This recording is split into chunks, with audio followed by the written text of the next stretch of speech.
Okay, good evening, everyone. We're here for the regular council meeting of July 19th. We'll jump right into it.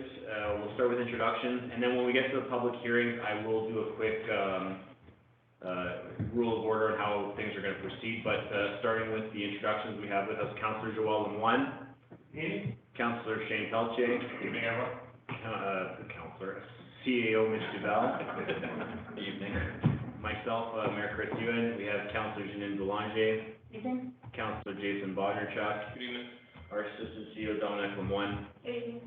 And that is everyone. We're online as well as in person. Council will be voting in person by a show of hands for this evening. And without further ado, I will call the meeting to order. Item number 1, do I have a mover? Councillor Joel Lemoine, second Councillor Bodnerchuk. Questions, changes, comments before we open the meeting? Seeing none, I'll call for the question. All those in favor? That's carried 5-0. Thank you. We'll open the meeting at 7:01 p.m. Item 2, adoption of the agenda. Do I have a mover? Councillor Pelletier, second Councillor Boulanger. Any changes to the agenda? Edits, comments, questions? No, I'll call for the question. All those in favor? That is carried 5-0. Thank you. Item 3, adoption of minutes. Do I have a mover? Councillor Boulanger, second Councillor Bodnerchuk. And Mr. Seal. Last regular council meeting was held June 21st, whereby council entertained 3 variations, 2 conditional uses, 1 subdivision. We also approved a quote for asphalting, and we also appointed the youth representative who starts in September. Awesome, thank you. Council discussion, anything to add, edits, changes? Nothing? Okay, I'll call for the question. All those in favor? That's carried 5-0. Thank you. Item 4.1, accounts paid to be approved. Do I have a mover? Councillor Pelletier, second Councillor Lemoine. Paid to be approved, 3 batches, 17,425 in the amount of $1,150,000. Council has a summary batch for that, explaining the charges. Batch number 17,432 in the amount of $8,500, as well as batch 17,471 regarding $60,000, and that's the payment to Perkium for the first ops payment of the construction. Thank you. Council, any comments or questions? Good to go. Okay, I'll call for the question. All those in favor? That's carried 5-0. Thank you. Item 4.2, accounts not paid to be approved. Do I have a mover? Councillor Bodnerchuk, second Councillor Boulanger. Thank you.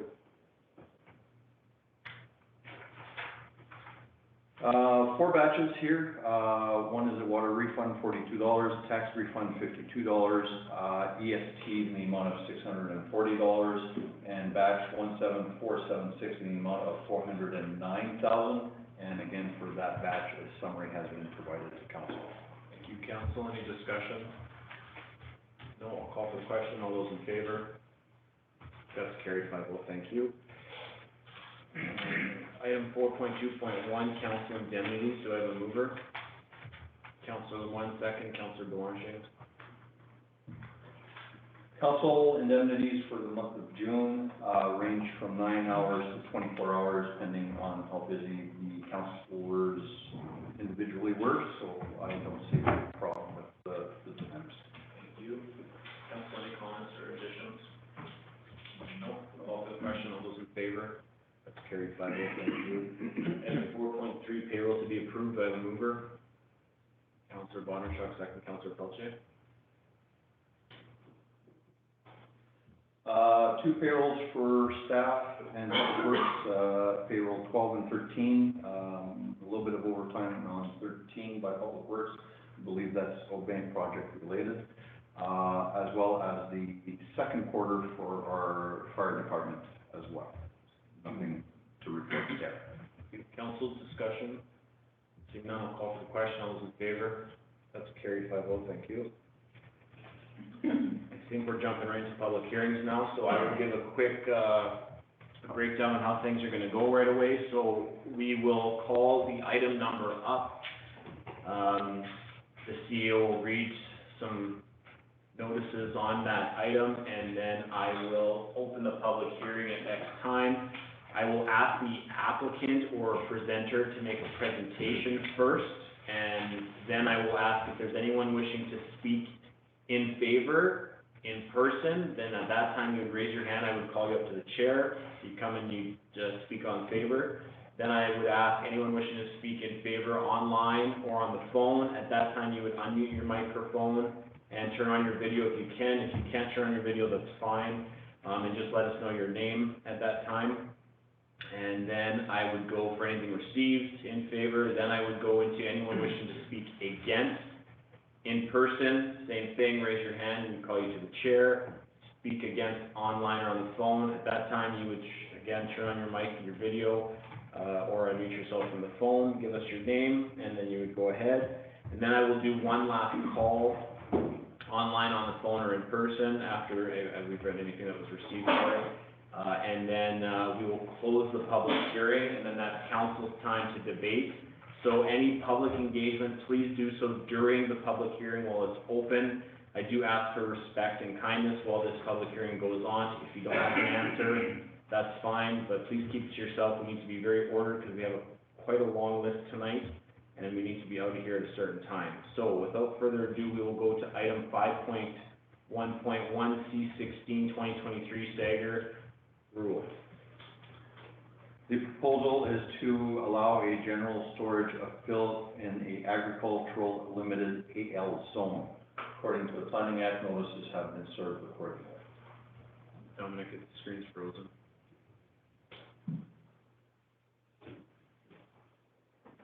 I'll open the public hearing.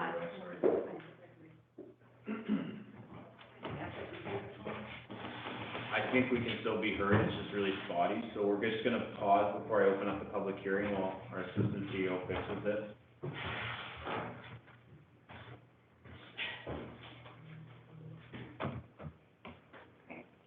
Good? Very good. Mr. Mayor, my hearing is for with it, people now, opposed or in favor? I'm just about to announce the public hearing to be open with an applicant. I'll call it right over, just fixing the screen. You're good? Okay, so I'll open the public hearing for item 5.1.1 C16 2023 at 7:07 PM. Is there an applicant here that would like to make a presentation? Come on in, sir.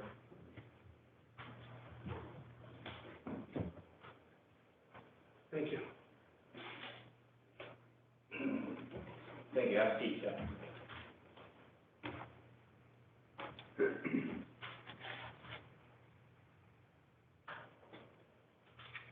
Good evening, my name is Hakeem Sager. We're here today regarding the above-noted property. The legal description, Southeast 200904E, which is all in jointly with my wife, Leslie Walter Sager. Can't hear. Hey, you know what, if you can speak up, please, a little bit, yeah.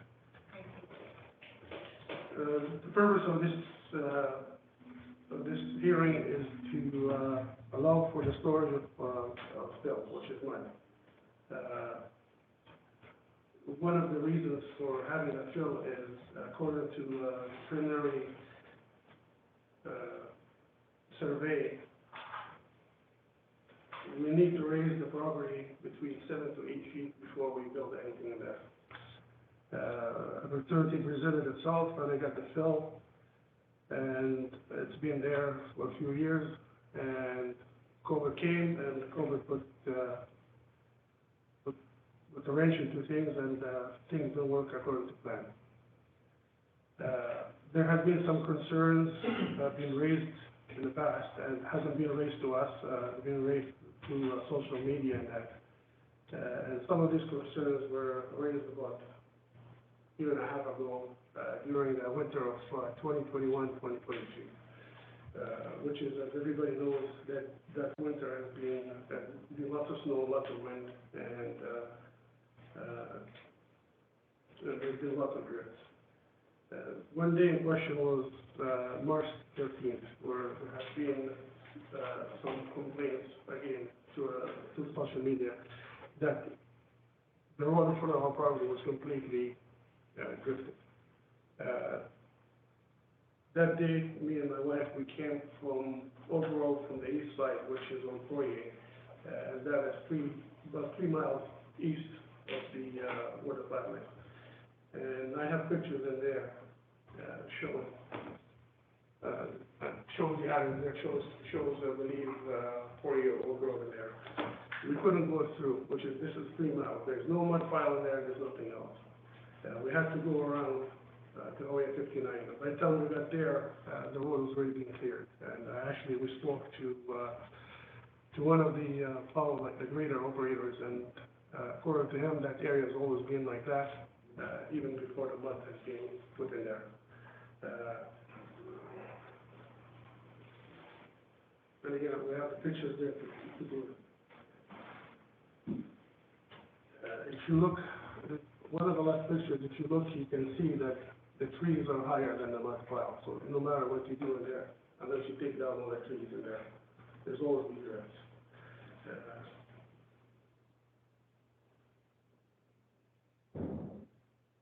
We have lived in the area for 26 years, and I frequently take Oak to go home.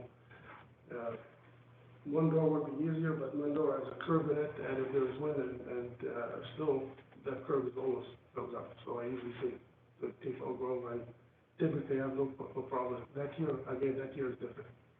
I've been there 26 years, I've never seen snow like that, like that 21, 22 year. As far as I know, there has been no damage to the road whatsoever from the mud being there. There have been no noise complaints, and in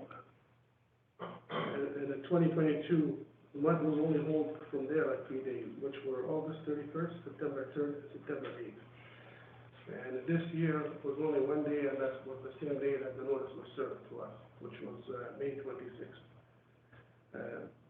Some people have dumped stuff in there, which is out of my control, and what I've done lately is I put a gate in there to prevent unwanted dumping in there.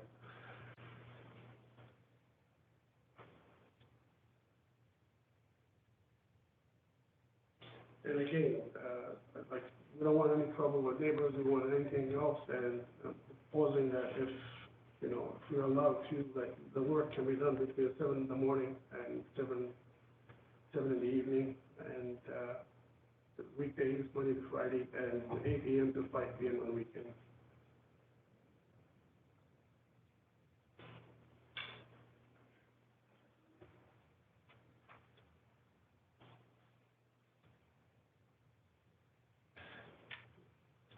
That's all I have for now.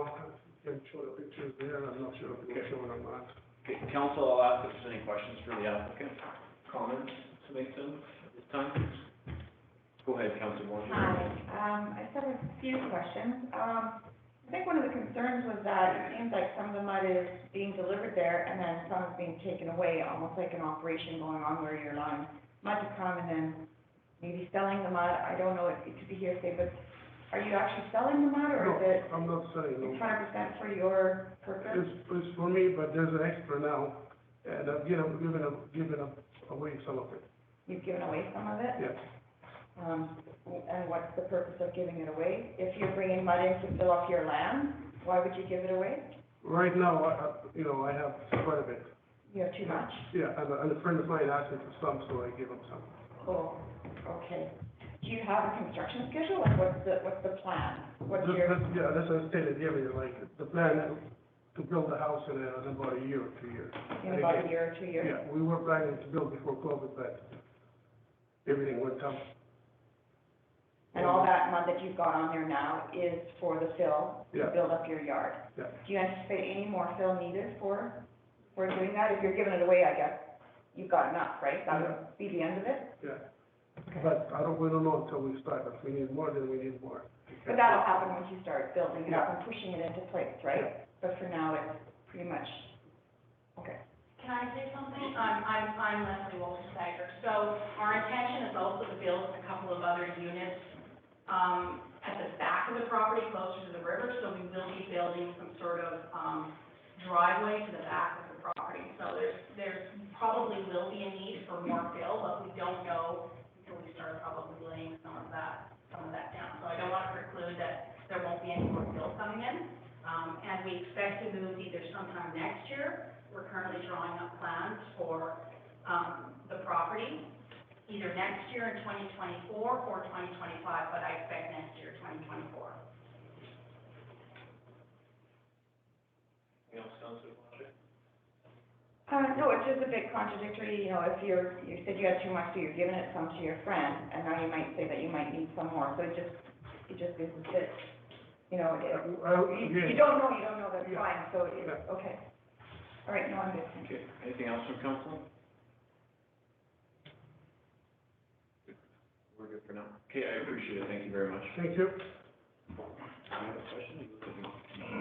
Thank you.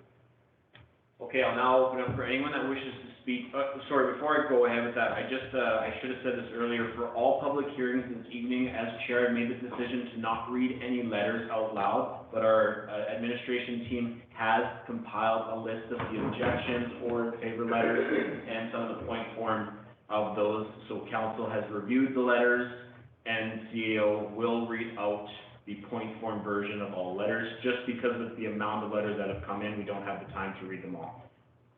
Going back now, I will ask if there's anyone here wishing to speak in favor of this item. Okay, anyone online wishing to speak in favor? Anything received in favor? Nothing received in favor? Is there anyone in person wishing to speak against? Come on up, sir. And just your name for the record, and then go ahead. My name is Ben Miller. I live at 2108 Oak Grove Road. I prepared a notice for Mr. Mayor and council. Have you had opportunity to look at it? Yes, council has reviewed, and I believe the CEO, did you do a point? Thank you. Yeah, summary of objections, you did that as well, so yes, it has been reviewed, yeah. I will just read what I put down on paper so far, and I may ad lib. Regarding application for conditional use, file C-16, 2023, to Honorable Mayor and Council, Richelieu, Manitoba. Proposal is to allow storage of fill in the agricultural zone. Did the applicant at the time, about 4 years ago or since, ever make a request for permission to haul or bring in fill to the property in the first place? And I wish I could have an answer for that. Right away? No, I don't believe permission was And requested. that being recorded, that he never got permission. Okay, so,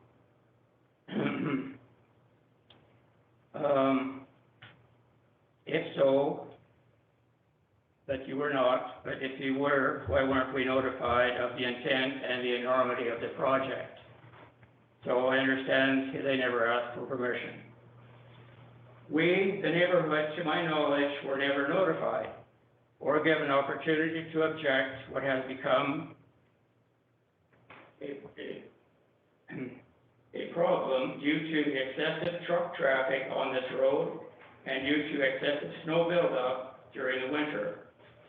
Now, I'm saying that I understand Mr. Hakeem says that's no higher than the trees. I think I heard that. However, we have lived there since 1995. And prior to about 4 years ago, when this mountain became a reality, I don't ever recall people getting stuck at that specific point. People have gone off the road during the winter due to poor visibility, but I don't recall people ever getting stuck like they were these past couple of years at that point specifically. Now, aside from the heavy truck traffic and excessive snow buildup, I personally have witnessed many people getting stuck in their vehicles during the storm, and due to the problem of snow buildup that this bill has created. This problem, which is, in my opinion, has caused by the fill has increased greatly since the fill was brought in.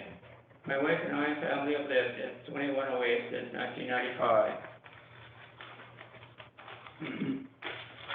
Then I brought in, which you probably have received as well, a number of names of people who volunteered to sign. After I approached them, they volunteered to sign, and I believe I have a list of about 14 names. For whatever it's worth, I hope you consider that as being a neighborhood opinion, and there may be more. Some of the comments that I heard when I was going from neighborhood to neighborhood, various comments. It is an eyesore or unsightly. It is ugly. Trees and weeds are growing on it. It is likely to depreciate the value for the properties in the neighborhood.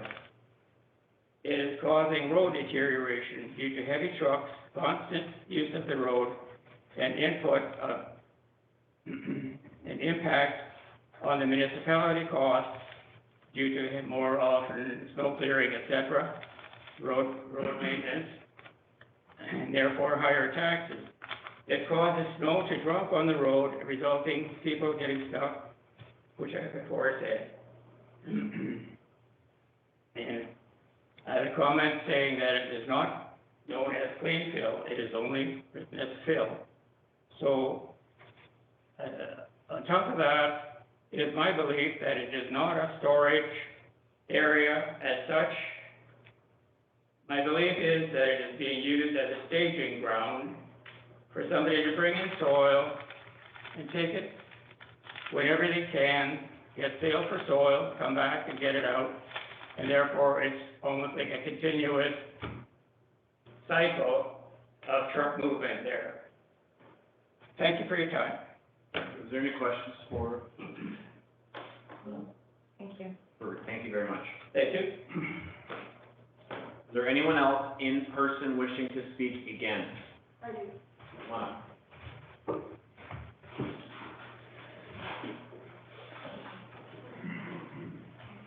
Good evening.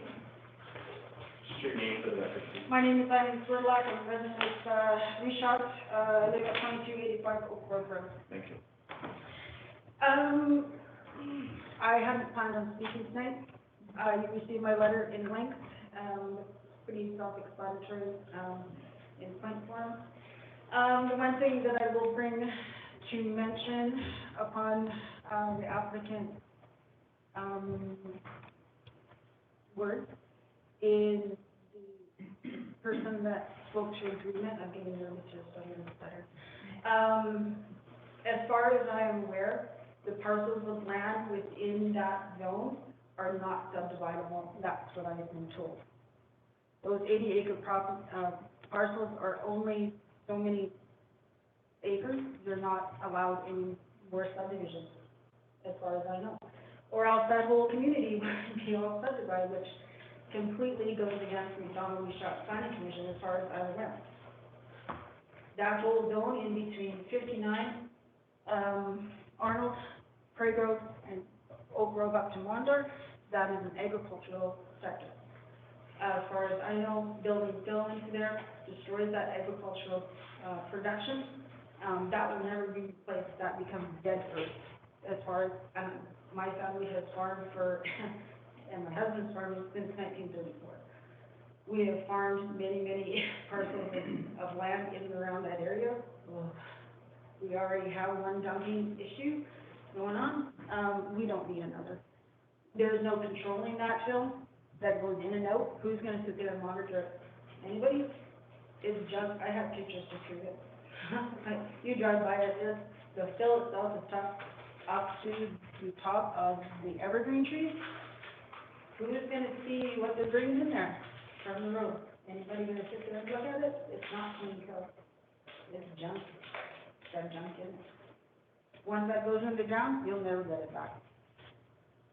I have a whole presentation there that I sent you. I don't need to read it about. Yeah, we have it, yeah. Oh, I appreciate that. So that's all I have to comment. Thanks for your time. Is there any comments or questions? Yeah. I'm fine. I do have just one question. I'm just looking on the map here, and it looks like it's been farmed. It's got the roads and everything.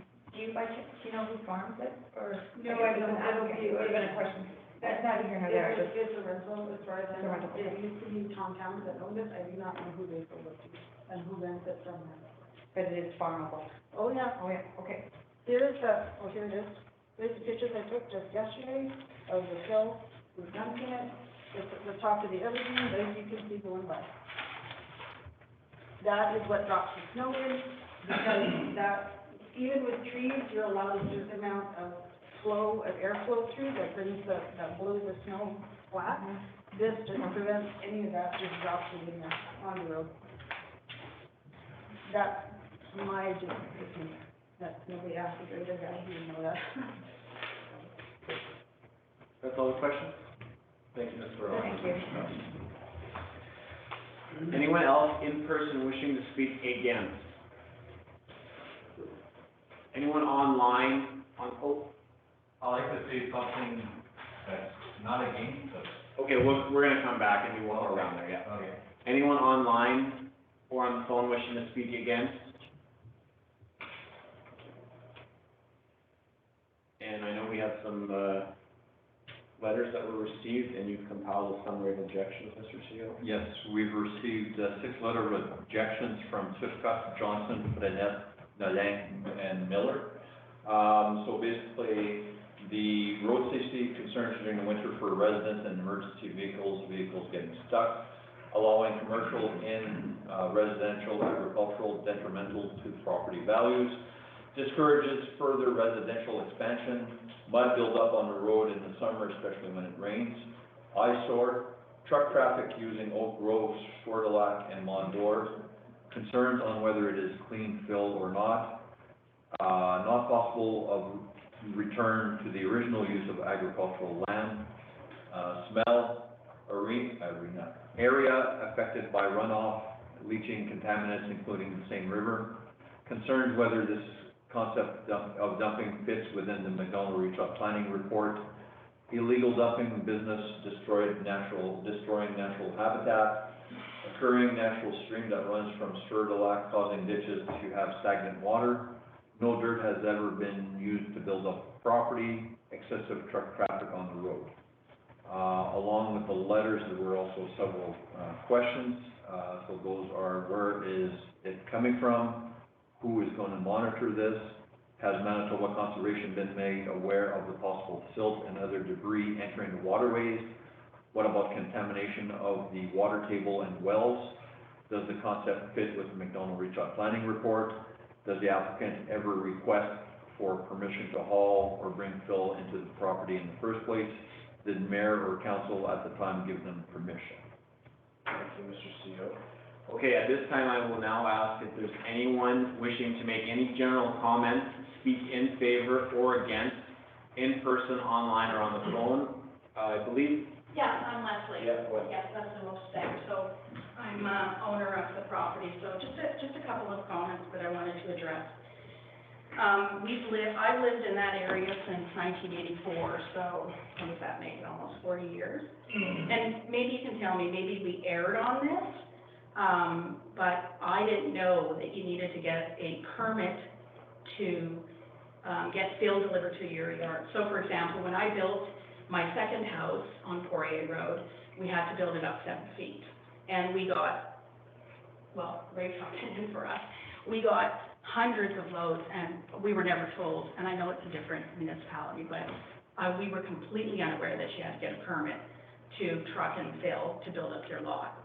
So, and to your point in terms of building up the lot, and someone brought up subdivision, I'm not sure how that's relevant. We're talking about a property that's 100 acres, not 80, that goes all the way to the river, and we were gonna build a driveway to the river to put, when we move on there, a barn. In terms of farming, yes, it is farmed. We have a farmer that we're very close with that farms the land.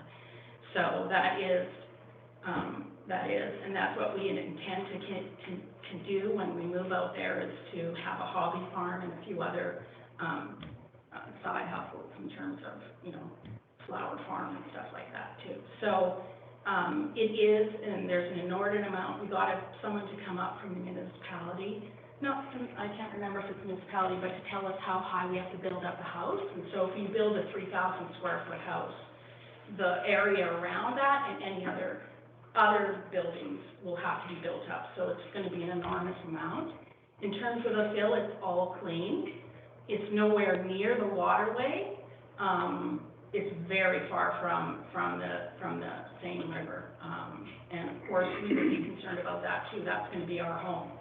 In terms of the roads, we did speak with the municipality, the person who's been plowing the roads for, I think, over 30 years. And he said that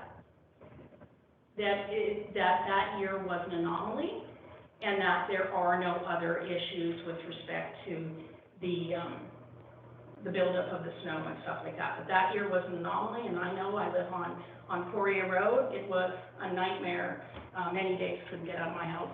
And I've been there since 1984. It's never been like it was that year. So, you know, it would have been, other than being attacked on social media, it would have been really nice to speak to the neighbors if someone had a concern and just come to us, because we're more than willing to deal with the neighbors. But we do expect more fill eventually to come in just before we start building.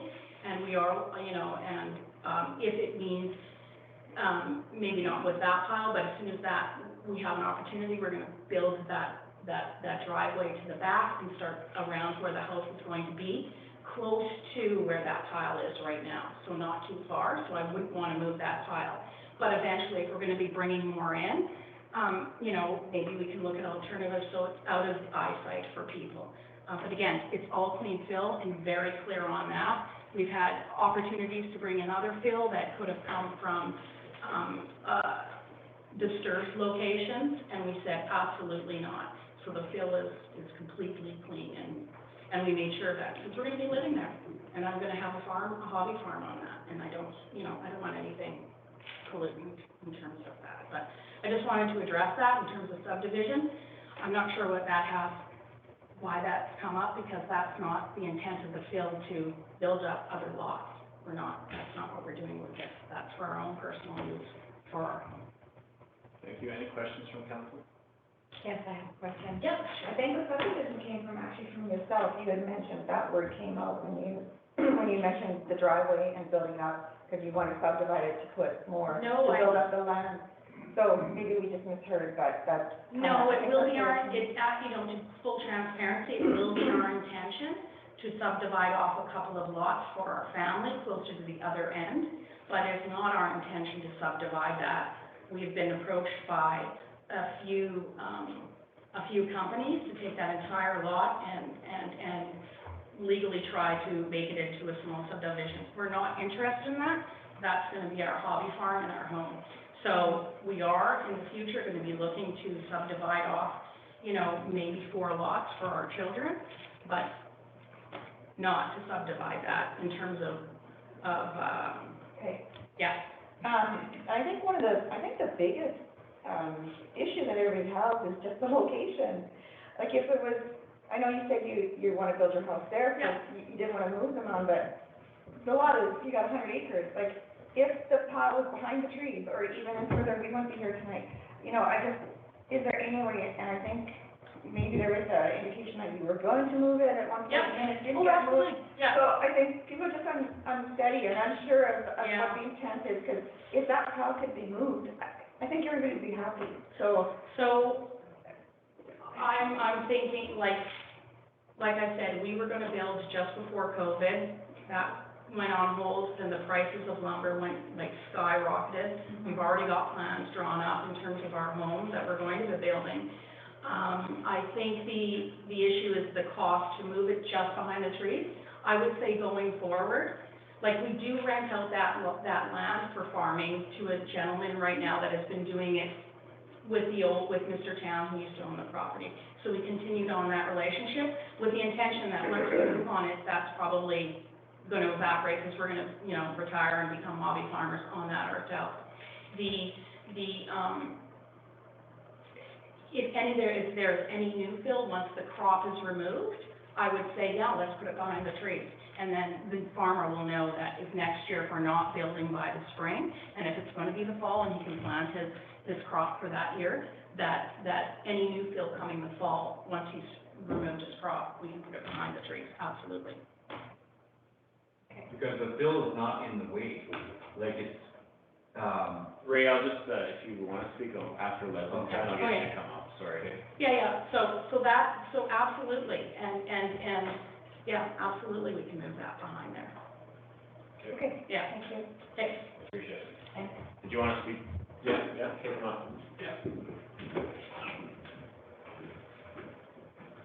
Hi guys, I'm Ray LeBrun.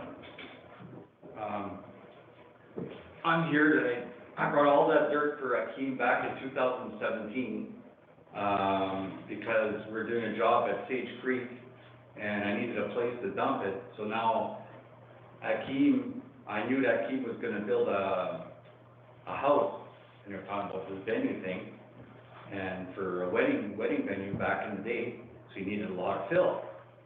And that's in 2017. So we've stockpiled it there, and now with the price of lumber and everything going through the roof, and now COVID, everything got kiboshed, and so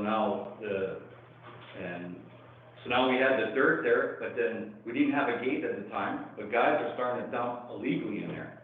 So I'm bringing my machine there to push everything up on both sides, because I gotta keep the roadway clear for the farmer to do his land, right, the farm. And somebody was mentioning, well, you're like Gauthier Soils, you're selling product, you got limestone there. No, I don't. There's a couple of piles of limestone there, that's for Akeem and Vern Peters.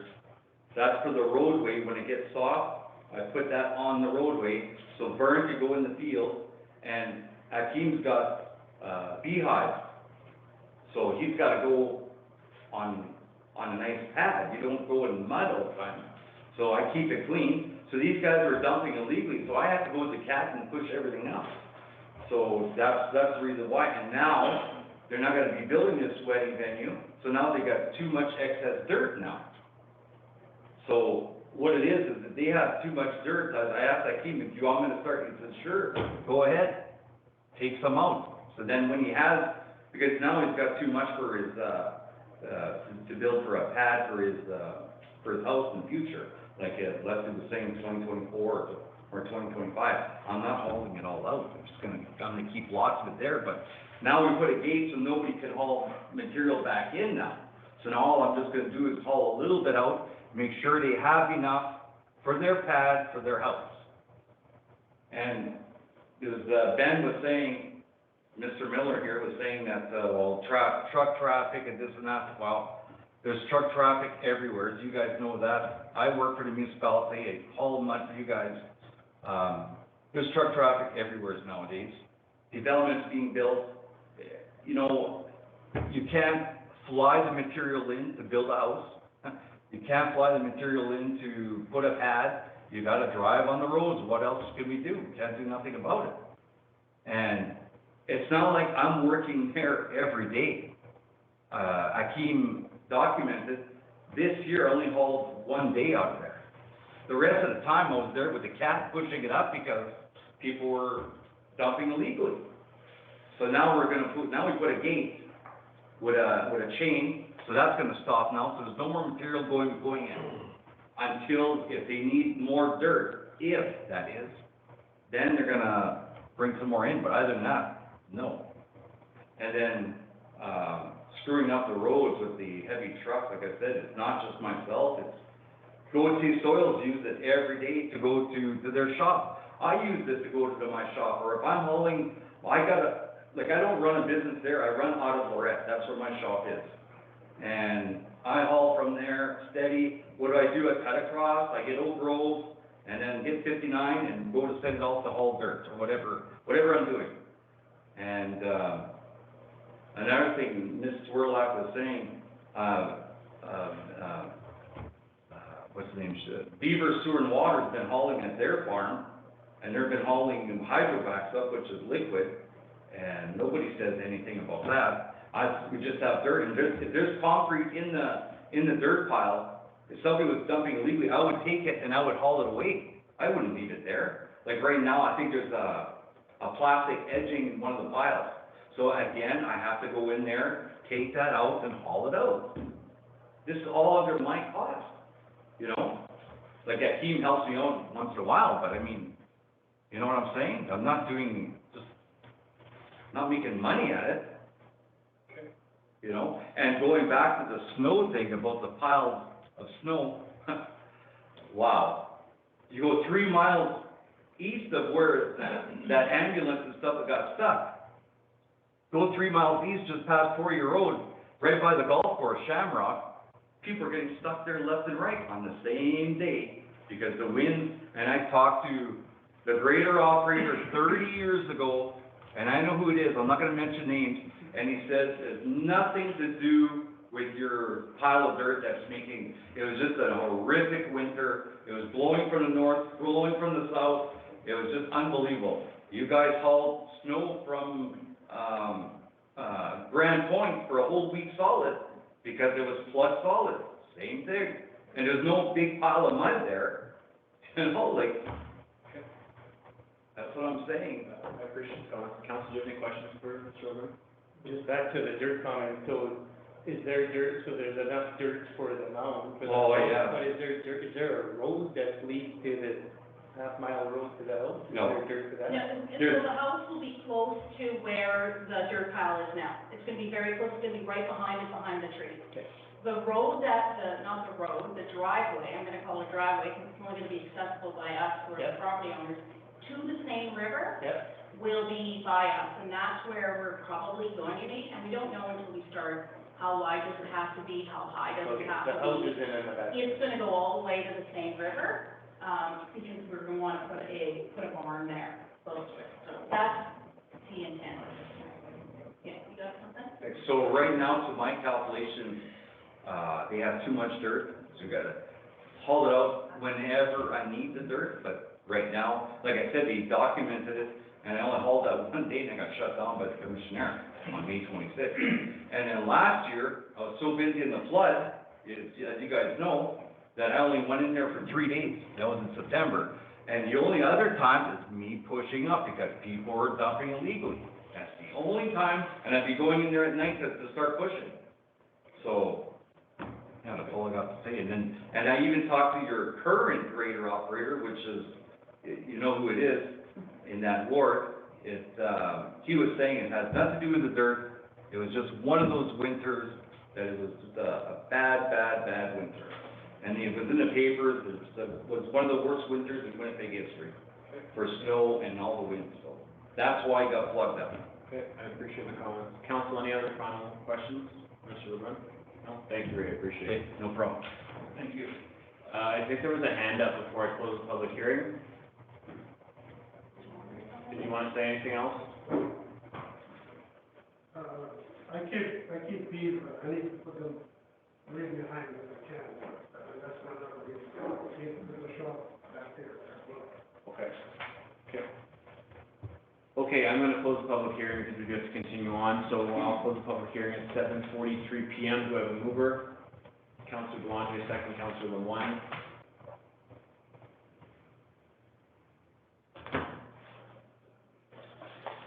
Resolution will read, therefore be resolved that conditional use application C-16/2023 is approved, subject to the following conditions. That this use shall not be noxious, offensive, or hazardous by reason of emission or production of odor, dust, refuse matter, waste, vapor, gas, smoke, vibration, or noise, and shall not create a nuisance beyond the property line. 2, storage of fill is to be located so as to not affect drainage or cause any snow buildup on adjacent roadways or properties. 3, excessive fill shall only be hauled once to the property is built up to the flood protection levels in order to build a house. 4, any hauling of fill must be done between the hours of 7 AM and 7 PM on weekdays and 8 to 5 on weekends. There shall be no storage of hazardous liquids, materials, or substances. The applicant shall comply with municipal noise bylaw 4-2023. Outdoor lighting must be located, arranged, or shielded so that no light is directed at any neighboring property. Applicant shall maintain the storage area for proper drainage so as to not affect the adjacent properties. Items stored outside shall be kept in a tidy manner so to not create an unsightly appearance. The applicant shall comply to littering bylaw 5-2011. Any signage shall comply to municipal zoning bylaw part 11. And the applicant is to provide a signed confirmation letter accepting the terms, and they may be site audits to ensure compliance, and any non-compliance may be caused to revoke the conditional use at any time. Thank you, Mr. C. I'll open up for council discussion. Council, is there any comments, discussion, debate to be had before we make a decision? Yeah, I actually have a big issue with what we're doing here, to allow a general storage. To me, it doesn't even sound like that's what's happening. It's just bringing fill in to build up their property for the home. And from what I understand, you don't need a permit for that. That is correct. You don't need a permit to bring fill in to build up property for your home. So I don't even know why we're here, because that's what they're doing. That's what it sounds like they're doing. For us to allow a general storage of fill, that opens it up. In my mind, you're saying that you gotta watch the signage, outdoor lighting, you gotta have all this. I have a problem with giving a conditional use to allow for general storage, when that's not what they're doing, and that's not what I understand they're doing. Okay, so okay, I agree, so if defeated, then it just is as it is. It's just as is. Yeah, okay. In other words, the issue is just to go bylaw compliant, correct? So if there is noxious weeds, if there. Yeah, then a weed bylaw be enforcing it, correct? Yeah, right. And the whole part about, snow buildup, we've heard a couple different opinions, and in my mind, they're just opinions. It's hard to quantify what is causing the snow buildup. Public Works says there's no way that pile is causing it, but the residents have lived there for many, many years have said yes, because it never used to happen before. So it's a hard thing to quantify, to say, to put that in our thing, it says it shall not cause snow buildup. Well, we don't know if it does anyway. So that's why I'm having a hard time with this conditional use, as even Discussion. Yeah. Anything else from council? Can I just clarify, MRPD, long-term, that, there was questions about that, can you clarify what the color of that happened? Well, I think with the MRPD and the provincial vision of Plan 2050, looks like these types of subdivisions are not gonna be allowed in the future where you're gonna be able to split 2-acre parcels from, agricultural farming. So unfortunately, if the dream is to have a lot for every kid, I think that will come to a point that it will not happen. Blame the province. So that's where MRPD would align themselves with those provincial regulations. But at this point, it's not there yet, because it's in draft.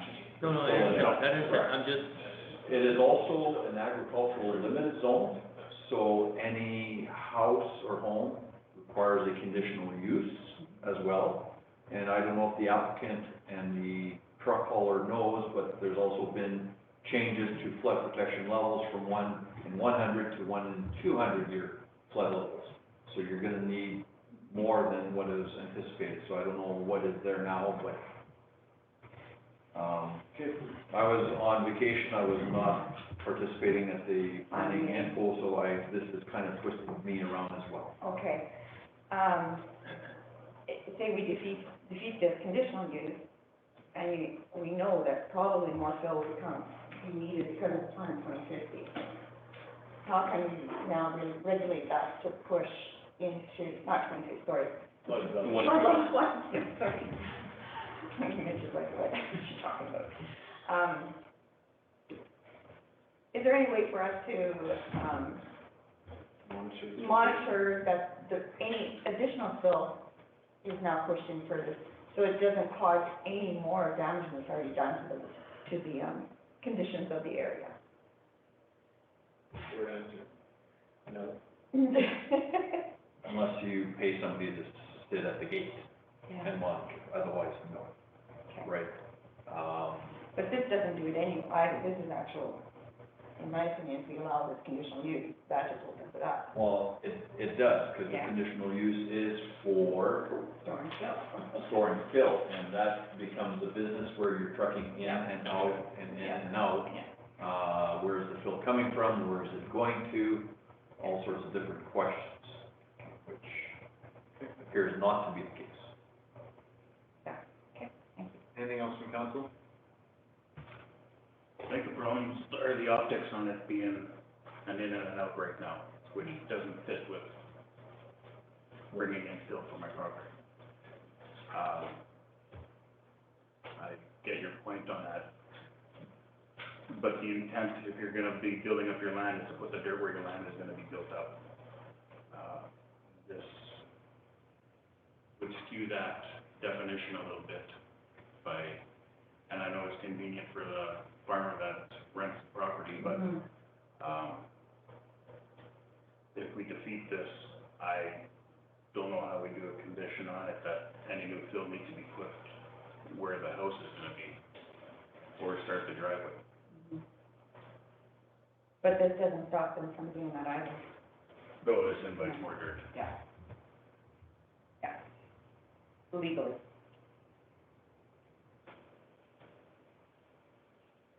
Okay. Council's good? Further discussion? I'll call for the question, all those in favor, opposed? Abstained, none, that is defeated, 5-0. Thank you very much. Moving on to item 5. Actually, I'll give anyone that wants to leave a quick 2 minutes. What does that mean, sorry? It means you can use the land for fill only, and no storage of any business type of fill or moving fill in and out of there. It's solely to build up your home Okay. or whatever property you build on there. So to alleviate the concerns with the neighbors in the fall, if we bring in more fill, we'll put it behind the trees, so it's not in their sight. And hopefully it's moved by next year, the stuff is currently there. Okay, I appreciate that, thank you. Okay, if anyone wants to leave now, that's not part of the going forward, you're more than welcome to do so. I'll take a 1 minute, 2 minute break.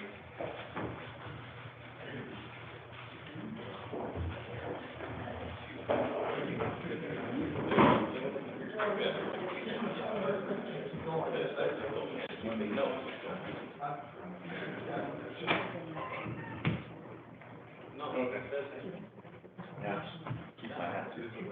No more connection, your challenge. No more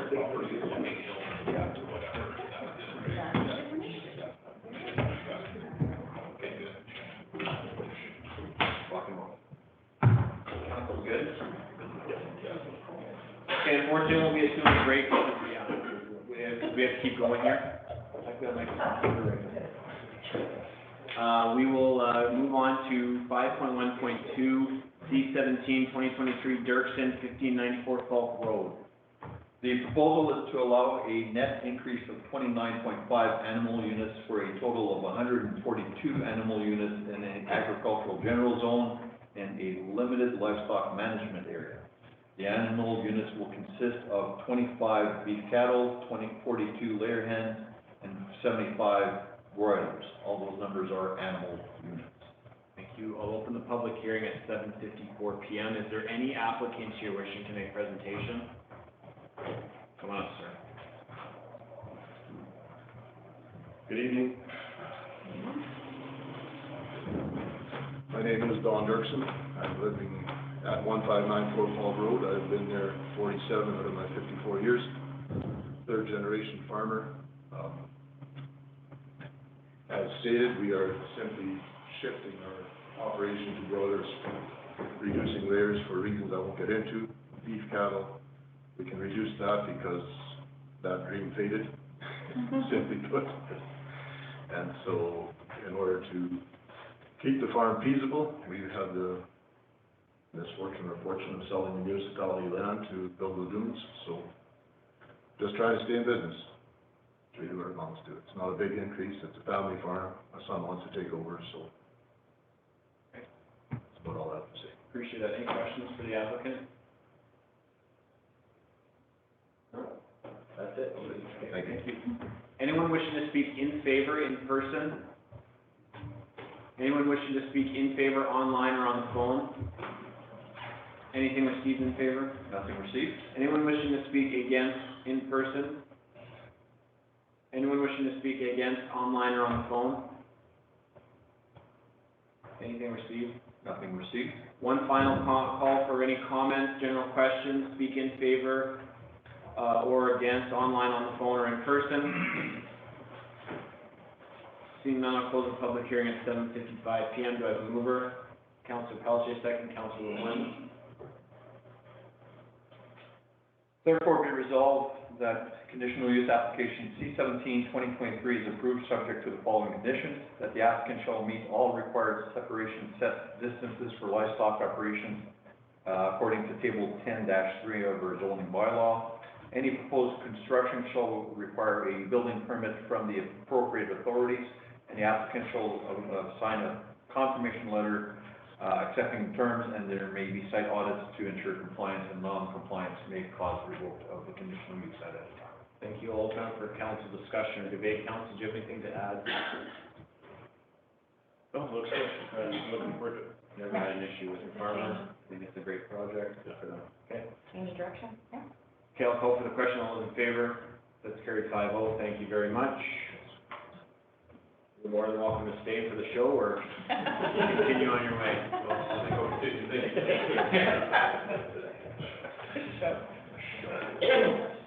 Okay, moving on to 5.1.3, C-18/2023, C. Hebert, 1129 Schindel Road. The proposal is to allow a garden suite in an agricultural zone.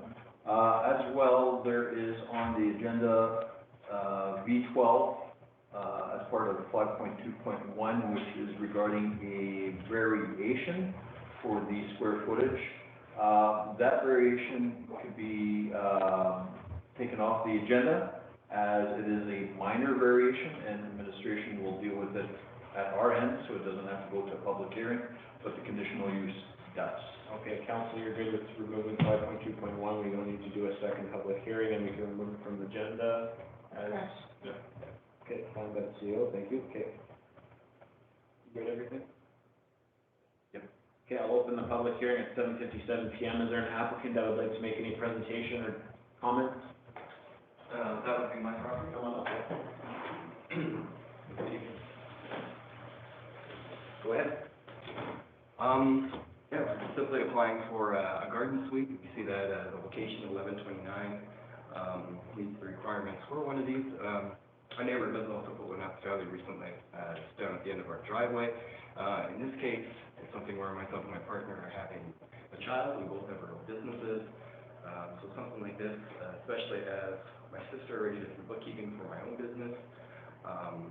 There are many ways where it would benefit both of us, where they could be on the property or near our property, to be able to continue working with the business, and also with looking after our daughter as well. For them, the benefit is that there's a financial benefit now to downsizing when the children have left. In fact, this is my brother-in-law right here, Anthony Yentz. So they're just looking to downsize, hopefully spend a little more time traveling the world, having fewer experiences. So it works out financially for them, works out very well for us as well to have that help. So this is where we benefit both their families, why we're asking for the consideration. Thank you. Council, do you have any comments or questions for the applicant? Go ahead. I remember in October going to your house there, where it would be to the north of your existing house? To the north, to the south. So it would be overlooking the pond. Coming in, to the south. So as soon as you're entering. Yeah, so facing Schindel Road, which is actually the exact same direction that all the other houses on the road are really facing. So our house is actually, Yours is the house. Yeah. So it would be uniform with the rest of the road. And, I know Anthony here is a bit of a green thumb, they take very good care of their property, I'm not very concerned about any of that. There'd be a road access to it, It would come just off the driveway. We have some plans as well, too, which would be like submitted, but there are ways to make this work very well. Yeah, and if I remember correctly, I'm just picturing you have an existing dike. Yeah. just can't remember, so where the house is gonna be, over south, the south dike is south of that? Yes, it's a ring dike around the whole house. There's maybe 2 or so acres that are protected by the dike. Okay. And then, we're hoping the garden suite will be built at grade at the top of the dike with, a bottom portion with, a garage, something. Some sort of, yeah, I think there's something in the proposal there as well, just for additional flood protection. All those things there's still some details that need to be worked out, but we wanted to bring this forward first before we actually look into get the financials. Again, there's a number of things to work out, but wanted to make sure that we had approval here first before proceeding further. You said Anthony of the Green Thumb, if you could come to my house and figure out why every plant I bring into my house dies 2 weeks later, it would be great. So, Let's talk. any other questions from council? No? Okay, thank you very much, I appreciate that. Is there anyone wishing to speak in favor in person? Mr. Green Thumb. I figured seeing as we're kind of co-doing this together, I may as well throw this in case anybody has any questions. Sure. Yeah, I guess after raising 4 kids, we're just on the verge of thinking we might have gotten the hang of this. And so, exactly, we're in a position now that we'd really love to help them out with their childcare. And as Carolyn said, downsizing and just tightening the family unit is kind of what our desire is. And yeah, I think he just kind of discussed already that the bottom section, the garage, would be like a floodable garage, built more than likely. And I don't have any of the contractual stuff, but possibly on piers and with like at least a partial concrete wall, so that it's completely safe and floodable. And then the top section would be dike grade. And yeah, and then being on the outside of the road, the existing house is behind rows of trees. So this would be on the outside facing the road, which would more align with the rest of the properties. And with us being there, obviously we'd be cleaning that up and making the whole front section look a lot better, which would in turn, over time, increase the value of the properties or the adjacent properties. Perfect. Council, do you have any questions? No. Awesome, thanks very much. Anyone else in person wishing to speak in favor? Anyone online or on the phone wishing to speak in favor? Anything received? Nothing received. Anyone in person wishing to speak against? Anyone online or on the phone wishing to speak against? Anything received against? Nothing received against. One final call, anyone wishing to make any general comment, ask questions, speak in favor or against, online, on the phone, or in person? Seeing none, I will close the public hearing at 8:03 PM. Do I have a mover? Councilor Boulanger, second. Councilor Bondarchuk.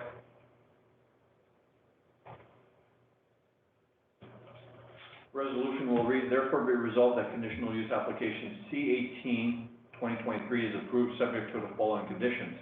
The applicant shall apply and be approved for a building permit through the rural municipality regional office.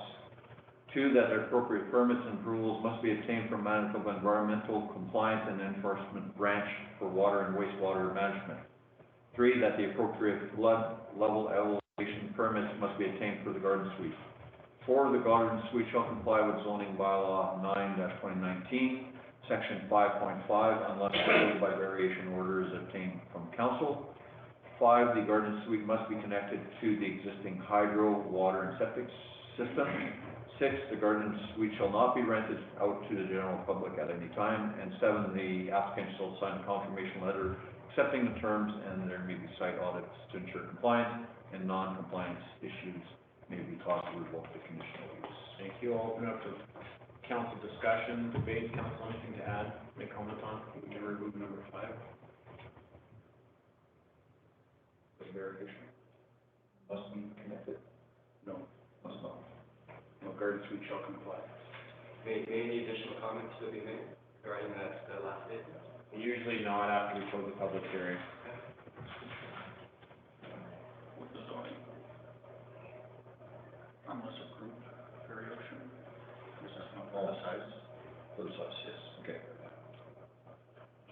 what's removed? Yeah, so we'll remove unless approved by variation order is the same from council.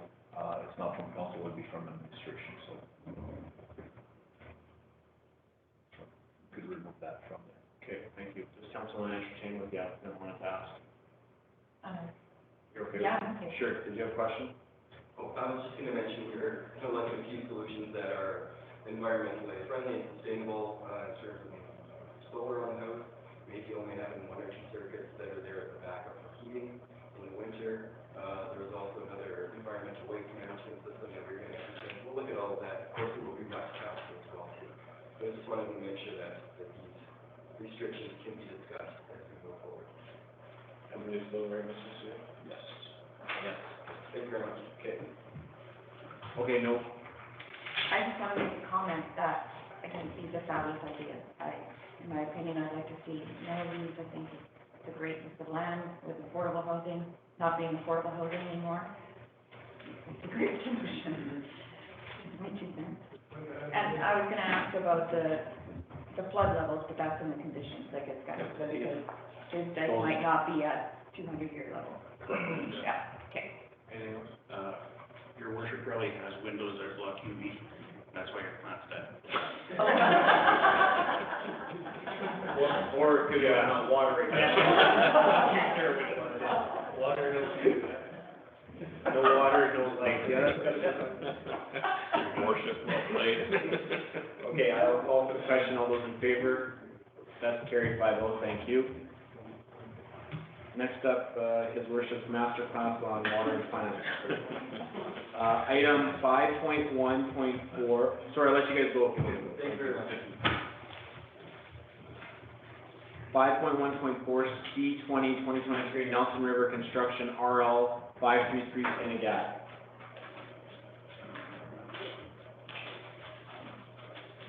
The proposal is to allow a natural resource development in the agricultural limited zone consisting of extracting clay materials for the reconstruction of the shoulder embankments on PTH 75 between Senegat and PR 205.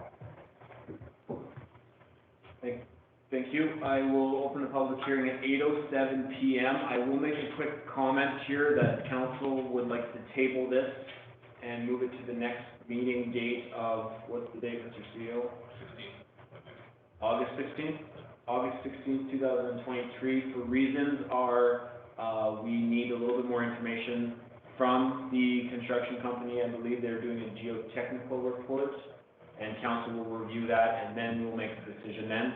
Having said that, I know there are some people here, normally I don't choose to do this, but there are people that have made their way here. If they would like to make any comments about the proposal, they're more than welcome to do so at this time, so they do not have to come back at a future date. Is there anyone in the room that would like to make any comments in favor, against, or make any general questions or commentary about this before I close the public hearing and bring it back next month? Come on up, sir. I'm Brendan Christian, I live next to the property. Okay. I have serious safety concerns about this. I believe that it's going to be a big pond that's basically 5 acres by 16 feet deep. I have a 6-year-old son. And the pond is going to be between 30 and 60 feet from my property line. During the construction, it's going to go on for 8 months, which means I'm going to have heavy equipment operating, and I'm the only house from the entrance to that property to the service road where it's exiting.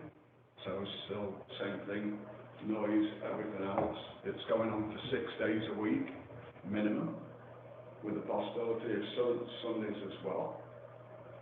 So basically I lose my summers for a year. And I have real safety concerns and health concerns. Okay. Council, do you have any questions, comments? Okay, I appreciate the comments, thank you very much. So if it's tabled, I can, because I was rushed You getting. can come back, yeah, absolutely. But I can Prepare submit more. more. Yeah. For sure, yeah, absolutely. Thank you very much. You're welcome. That's why we're tabling. Okay, no other comments? Questions? Okay, so with the date set, I will close the public hearing at 8:10 PM. Do I need to move her?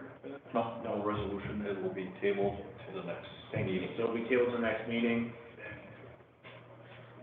You're more than welcome to leave now if you want. Yeah, feel free to go or.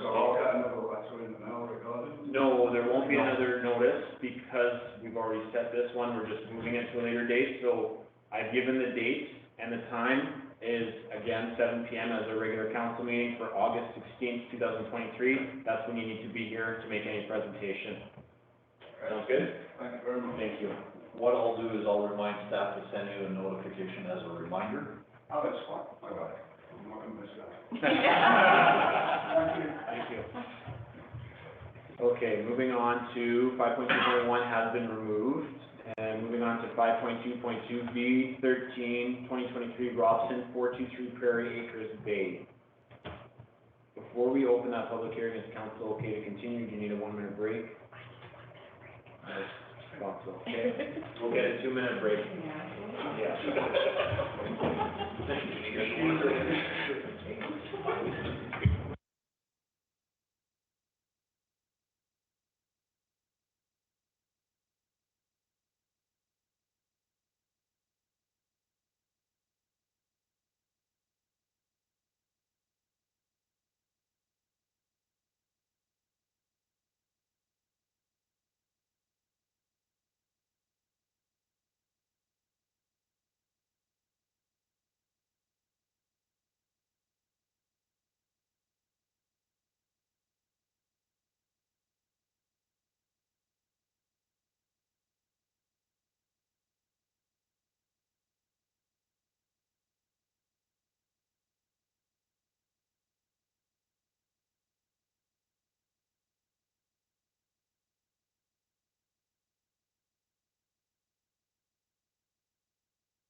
But, unless more Amanda show up, Councilor Pelletier. Fair enough. Okay, we will go back to, 5.2.2, V13, 2023, Robson, 423 Prairie Acres Bay. The proposal is to vary the west side yard from 15 feet to 7.8 feet for an existing detached garage per subdivision file number 4165-21-8022. Thank you. I'll open the public hearing at 8:16 PM. Is there anyone wishing to make is there applicant here wishing to make a presentation? Online, on the phone, or in person? No? Okay, is there anyone wishing to speak in favor in person? Anyone online or on the phone wishing to speak in favor? Anything received in favor? Nothing received? Anyone in person wishing to speak against? Anyone online or on the phone wishing to speak against? Anything received against? Nothing received against. One final call, anyone wishing to make any general comment, ask questions, speak in favor or against, online, on the phone, or in person? Seeing none, I'll close the public hearing at 8:17 PM. Do I have a mover? Councilor Bonner-Chuck, second, Councilor Boulanger. Resolution reads, therefore be resolved that variation application V13, 2023 be approved with no conditions. We'll open up for council discussion, comments to make. Okay. Call for the question, all those in favor, that's carried, thank you. Moving on to item 5.2.3, V14, 2023, Darwood Homes, 118 and 124 Leclerc Bay. The proposal is to vary the front yards from 30 feet to 20 feet for two duplexes to align with the neighboring dwelling. Thank you. I'll open the public hearing at 8:17 PM. Is there anyone wishing to make a presentation? Come on up, sir. Shane Provincial from Darwood Homes. We just happened to notice upon doing our site survey for land drainage and services that the neighboring properties were 25 foot to the south, the northeast property was at 20 foot. We just wanted to align everything within the guidance on the streets, just a big building with people's backyards, essentially. Thank you. Council, any comments or questions? No? Okay, that's it. Thank you very much. Anyone wishing to speak in favor in person? Anyone wishing to speak in favor online or on the phone? Anything received in favor? Nothing received in favor? Anyone wishing to speak against in person? Anyone wishing to speak against online or on the phone? Anything received against? We've received two objections, and there's a summary provided to you. The objections, unfortunately, do not relate with the variation, more with the duplexes themselves. The property is zoned as an RG8.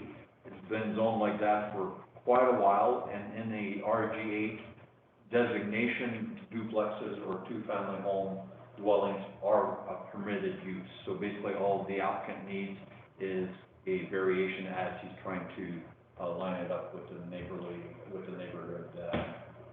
other houses. Okay, thank you, Mr. Sale. One final call, is there anyone wishing to make any final comments, questions they have, speak in favor or against, online, on the phone, or in person? Seeing none, I'll close the public hearing at 8:19 PM. Do I have a mover? Councilor Bonner-Chuck, second, Councilor LeMoyne. Resolution reads, therefore be resolved that variation application V14-2023 is approved with the following conditions: that yard drainage shall not affect adjacent properties. The applicant shall obtain a building permit for each duplex from the RM office. The applicant shall ensure that separate water and separate services are provided for each unit, and the facade of the proposed dwellings must be complementary or similar to the neighboring dwellings. Thank you. I'll open it for council debate discussion. Council? thanks, CAO, for saying that, it was rezoned or to RD8, that's what this is about, it's already been a while, for a while, it's just someone's finally finishing off that part there, so it's perfect. Thank you. Anything else? Seeing none, I'll call for the question. Go ahead, Councilor. Just the last condition we had discussed in planning about the look of it, the drawings that were provided were not in context to the surrounding neighborhood, so we're hoping that there's gonna be some bringing up of the units, right? After this, we just wanted to get the front line done. Yeah, exactly. Package. Okay, It's just a blank white facade right now, waiting for capital input, so. okay. Thank you. Okay.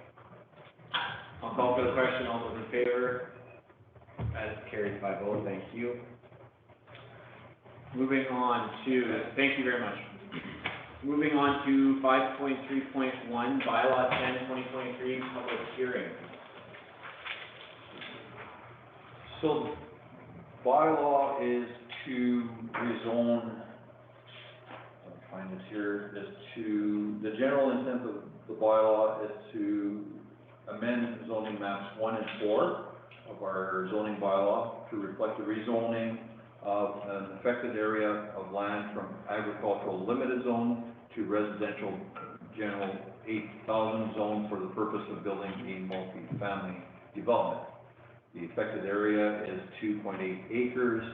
I won't give you the legal, but it is just to the south of the old southern dike that is no longer needed. I think everybody knows where that location is. Thank you. Okay, I will open the public hearing at 8:22 PM. Is there an applicant that would like to make a presentation? Come on up, sir. Come on up. Thank you very much. Would you guys like a copy? We have it I used a online. lot of ink, just in case. Yeah. If you have it, you don't need it, it's fine. I brought one just so you have one. Yes. Sorry. Trying to have a backup plan in case we ever have technical difficulties.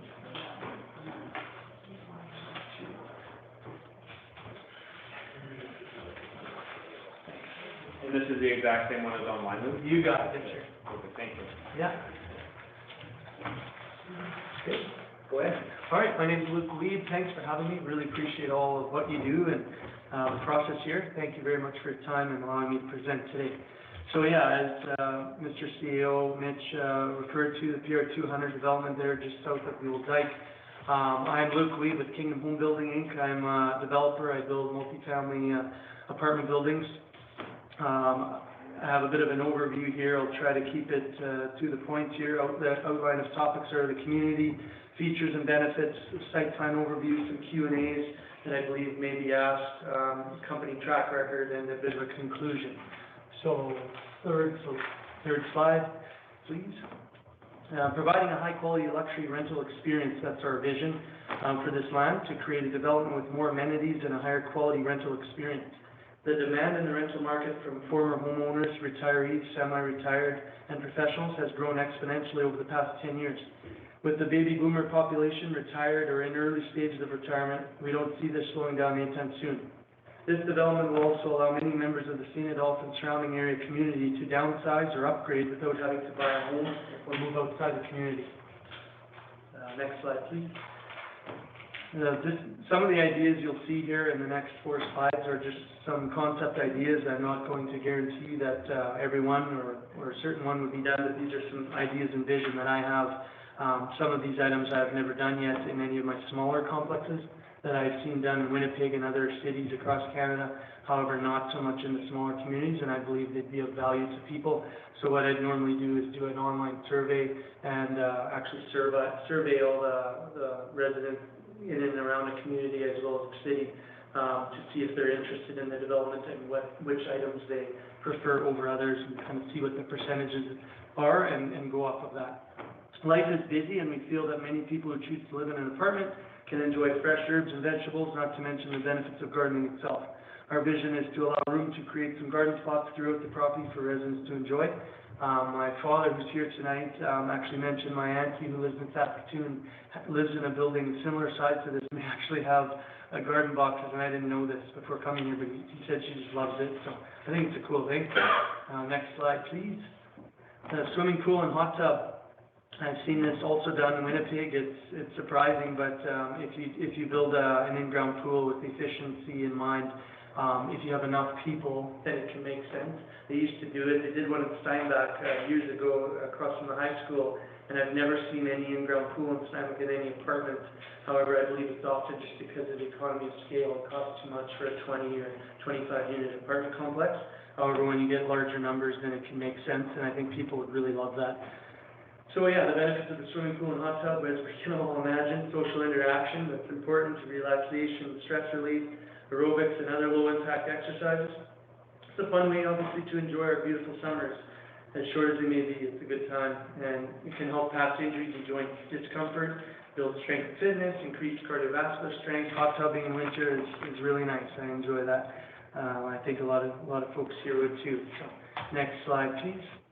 One of the visions I had, I've seen it a lot in Arizona where I go visit my in-laws in winter. They have workout stations. The 3D rendering that we have here kind of shows them all in one spot, but my vision would be more to have like one every 100 feet or whatever around the trail. That way people can kind of do little workouts, pull-ups, push-ups, just step on, step off, exercises, whether you want to make them difficult or just easier. It's, each to your own there, but it's a safe way to do it versus like actual mechanical equipment where people can get hurt. Fitness trails and workout stations offer an enjoyable and convenient way to promote physical activity. This also provides safe on-site resource for exercise and building community with minimal exposure to traffic. You'll see in one of the other slides that we intend to do like a walking trail around the entire development there, so I think that would be quite nice. Next slide, please. The guest suite, that's something that it's usually only done in larger complexes, but I think would be of great value here for folks that are, especially from the area, that maybe have guests coming from out of town. Many tenants live in a beautiful apartment but don't have enough space, or guests wouldn't want to intrude or ask to stay with the tenants. So out-of-town visits aren't as easy with hotels being the best option, especially in small communities where there aren't hotels, or much for large-scale hotels. A guest suite is the answer and can be booked by any tenants for their guests. Residents will love the flexibility to invite out-of-town guests to come visit while residing here. Next slide, please. A common amenity room with features such as a big screen TV, pool table, kitchenette, lounge furniture, fireplace, and more provides a great meeting place for residents and guests to enjoy each other's company without having to necessarily be inside the resident's home. This builds community and is a great place to have some extra features for residents to enjoy, and of course a lot of fun too. Next slide, please. My boss, Steinbach, actually has a golf simulator like this, and my brother's building one in his house. I'm very jealous. And I thought, why not do one in an apartment at some point? It can double as, I'll just read here, a golf simulator can be used as a theater as well, which is cool. You can put a bunch of lounge chairs behind it, and then when you move get the golfer out of there, you can watch movies, sports, whatever. Many Manitoba residents enjoy golfing, as you guys all know, but it's a really short season, so you can practice and play the game year-round in the comfort of your apartment building with your friends and guests. And then next slide, please. A coffee bar. This is something that I've seen in Winnipeg in a couple large complexes. They'll actually have basically run a coffee bar at a non-profit. So you're buying high-quality beans, putting in some high-end equipment that gets serviced. You just pay to service it just like any store would or any other type of business that has one. And then people are, you're getting your morning coffee rather than it being $5 or $6, and maybe in Winnipeg or in Niverville, wherever you gotta go, you can get it right on your way out for, a few bucks, a little bit less than what a store would be. Self-serve coffee bars, lobby residents can save money and time, as I already mentioned. Next slide, please. Just basically just an overview to, again, show you the outside. We've got some nice garden plots there, some patios. There's lots of room for all this. Parking, I guess we go to the next slide, it just kind of shows you an overview of the walking trail there. And the T from the highway was designed for your daycare there, so that's already kind of implemented into this to show you how that would work quite nicely. And then we have it also set for like a loop. We've got, the intent is to do the earth bins, garbage bins, so they are a lot nicer. They can fit a lot more garbage because they're submersed into the ground, and then they don't require a bunch of fencing which tends to end up having garbage laying around, people don't see it, so when it's less obvious, when they dump their garbage and a little bit falls out, here it will be a lot more obvious, because, you know, there wouldn't have to be a fence around those, they look really nice, actually, like a wood panel siding. There's more on the bottom of the plan, right above the Kingdom Home building, can't see it there, it's just kind of blocked out, but, third, next slide, I guess, and more, we can skip forward, front elevation, this is just kind of a concept plan of how it could look, each building. And then some Q&As that would often be asked, does St. Adolphe actually need more multifamily housing? A few years ago, maybe not, but now that we've been in the post-COVID era that we were, interest rates were low for a while there, was tons of people building. Now they've tightened up a lot, there's still a huge demand. We've had nearly 0% vacancy, about 0.02, like 0.2% vacancy on 200 units, just under 200 units in the last 5 years, almost every month. We have applicants for our luxury rentals that would love St. Adolphe if there was something offered. Will there be drainage issues in the development? Yes, there won't be issues. We are committed to working with both the municipal and our engineers to ensure we meet the municipality specifications, to ensure proper storm management and drainage occurs.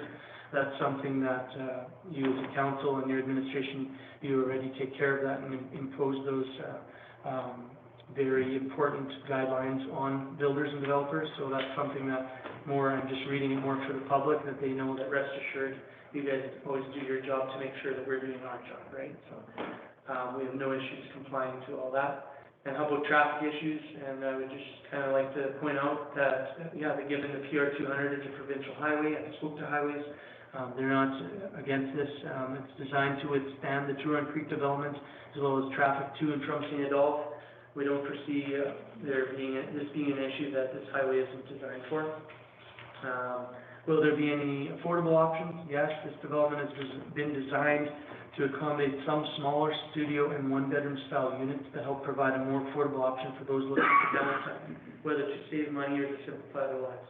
A lot of the units I've built over the last 5 years, we do have some really high-end luxury units within our buildings, and all the buildings are built with high-quality finishes, quartz countertops, pot lights, custom cabinetry, luxury vinyl plank flooring, higher-end appliances, things like that, triple pane windows. However, I'm learning it more and more every year that I build, that I should actually include some more really small units, because sometimes people just want a really small, basic, new and nice unit, and that they can afford it. They could afford more, but they want to put their money towards other things, whether it be traveling or going out with friends, whatever it is, right? So we want to make sure that this development has that option, and that's the way it's designed in the concept stages.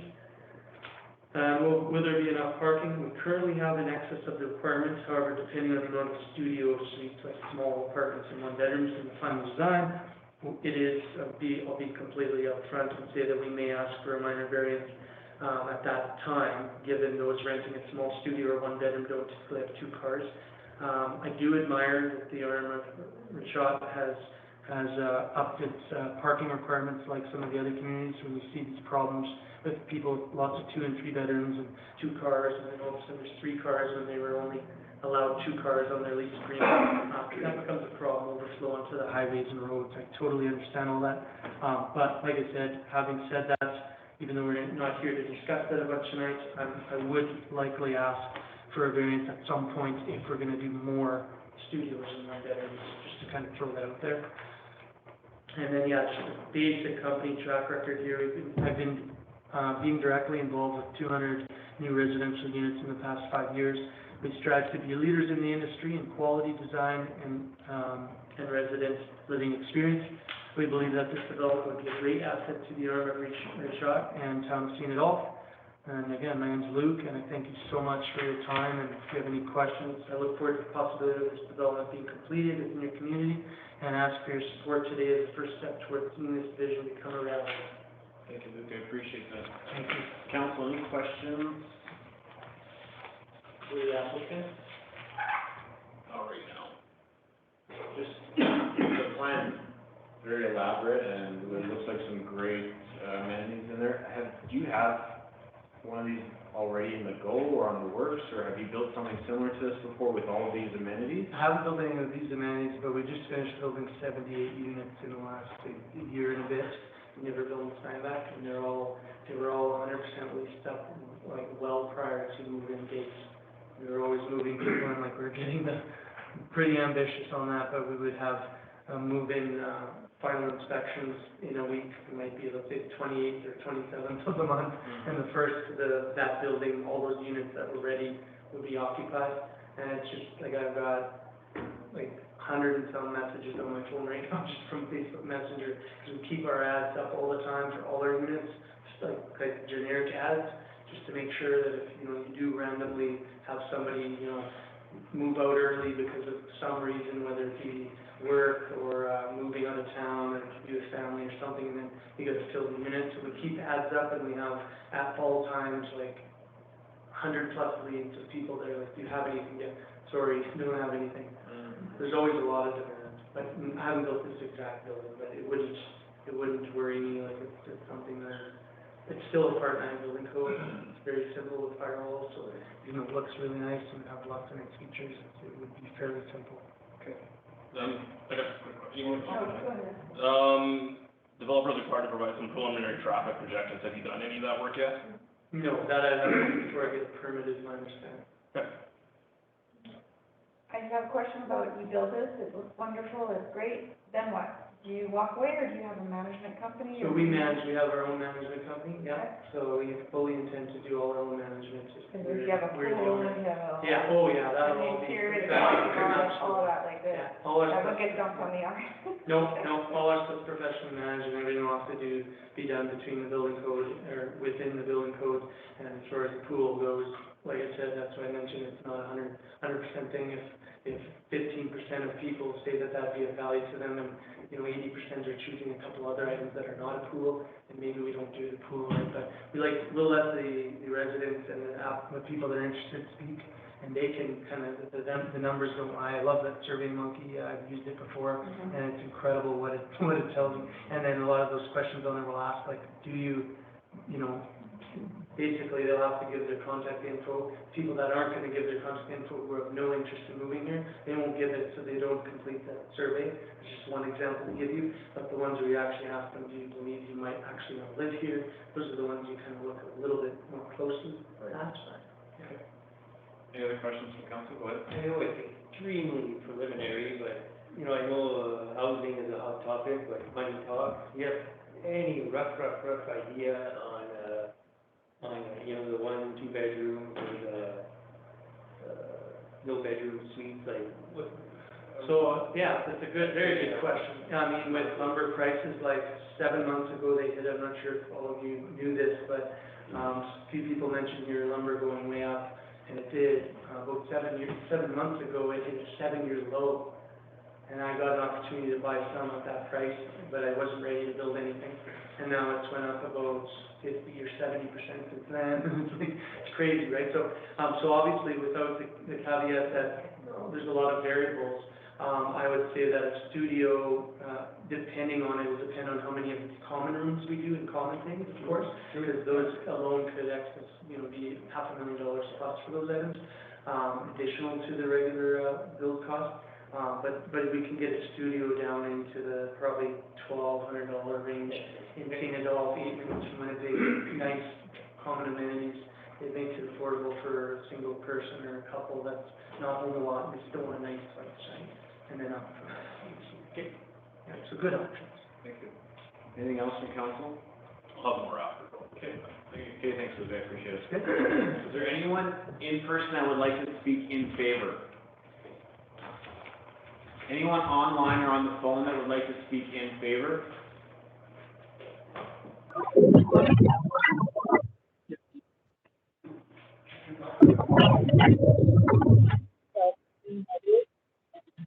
Sorry, having a hard time hearing you. Glenn, we can't understand you. Is this better? Yeah, that's better. Go ahead. Okay, it's Christine and Glenn Holyoke at 9 Falcon Cove. I'm really in favor of the idea of this. One of my biggest questions is you presented about boomers and seniors looking to move, and my parents are wanting to relocate to St. Adolphe. However, I'm looking at the plans and I see 3 floors. Is it an accessible building? Will there be an elevator? Because currently there is no elevator in any of the apartment buildings, and so it really limits people with accessibility issues. Yes, there will be an elevator. Did you hear that, Christine? I did, thank you. Okay. Okay, thank you, that's everything? Yes, please. Okay, thank you very much. Anyone else online or on the phone that's wishing to speak in favor? Anything received? Nothing received in favor. Is there anyone in person wishing to speak against? Come on up, sir.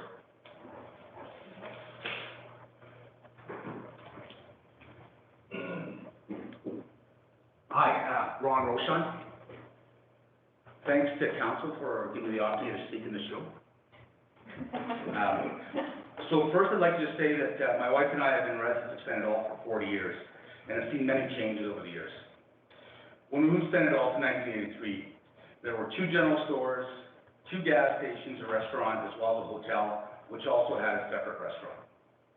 St. Adolphe was a small and thriving community that did support local businesses. The purpose of my presentation, by the way, that's a great idea. I think it's a great idea, just in the wrong place. So the purpose of my presentation is to try and show why this property should not be rezoned from agriculture to residential. St. Adolphe was and continues to be a great place to live and raise a family. The only deficit that we have noticed and is talked about all the time is the lack of businesses. No place to meet with friends to go for a coffee or meal, no place to go buy groceries, no place to go for a haircut. I mean, of course, there's a home-based unit, but I mean, that's as far as businesses. No place to go purchase essentials that are great and hugely supported. I mean, our pharmacy is one place that's greatly supported, very much. Our insurance company, and of course, our hotel and the Esso. So as a rule, if a business is well-run, it gets support. If it doesn't get well-run, doesn't have a good business plan, it drops off the map. And I know people say that we don't support businesses. When I drive through the main streets of similar towns with similar populations, such as LaSalle, IBC, Lorette, Nibbeville, a little bigger than ours, and many others, the first thing I notice is how vibrant their main street is and how many businesses they have. The other thing I notice is how few residential properties exist on main streets.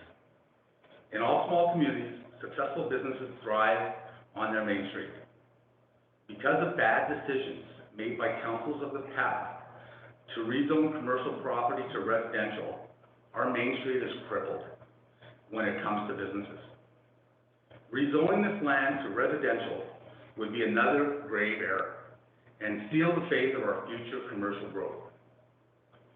The developer, and I wasn't sure which developer was, developers have an abundance of land to the west side of 200, Turone Creek, and all the way at the back. I'm not sure how many acres, but 200, I don't know what the number is, that is already zoned as residential, and others, then other than financial rewards, rezoning this land to residential would not be good for the future of our town. The excess land cannot be zoned residential. Like, it's just going forward, I think anything on Main Street cannot be rezoned residential. In 2018, the developer presented a similar request to rezone land designated commercial to residential to the St. Adolphe residents. And St. Adolphe came out in force to show their disagreement and voted, and council voted not to allow the rezoning. Of course, the developer waited a period of time and again presented another similar proposal. The people of St. Adolphe, thinking that council knew the thoughts of the townspeople, didn't show up in numbers again, and council approved this request, knowing that the community was not in favor. Similar to this one. I think you're gonna have most of the town, if we had needed to amass, we would, and it would be, people would be against it. From the meeting in 2018, Lombard North presented the population of St. Adolphe is projected to rise to 3,880 by 2027, and to 5,071 by 2032. I believe our population now is somewhere between 2,500 and 3,000. So right on target. I mean, maybe you guys can correct me on the population, but I'm not quite sure. I was kind of just pulling numbers from that, but. So, no one is going to tell me that 2,500 people on the low side cannot support businesses with good business plans that provide quality services and products. And again, I thought this is Lombard North, I was applying for this, so my bad. I said, if you really want to partner with the community, instead of using our property for residential, start planning to build buildings suitable for restaurants and other businesses. Also, I would like to hear plans regarding old age residences, which is to hit it right on. So that's, I really like that proposal, but not on this land.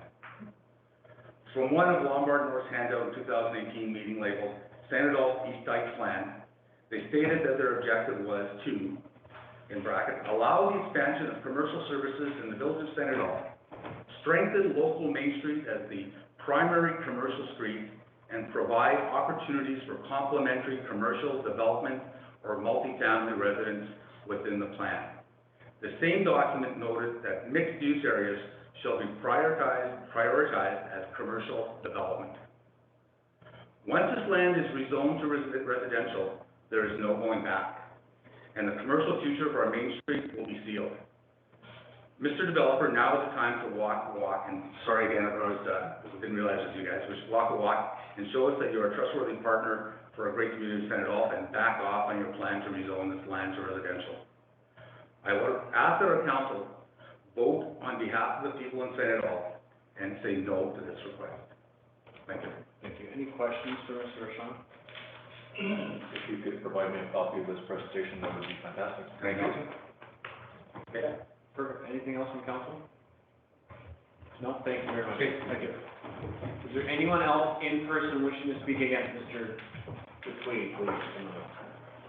Good evening, Mayor and Council.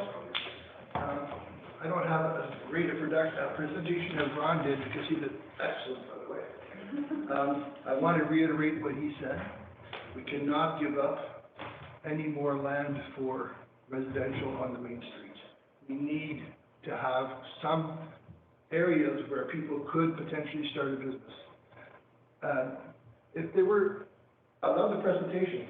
I think the building looks awesome, but I'm blind. I can't see it, so. But based on what he said, beautiful luxury suites, and they would be great. Elevator, a real big plus, because we don't have any three-story walk-ups in the area that have elevators. Like Il de Chine, I don't think have elevators in the three-story walk-ups. The concern that I would have over there is there's going to be roughly 110 parking spots needed,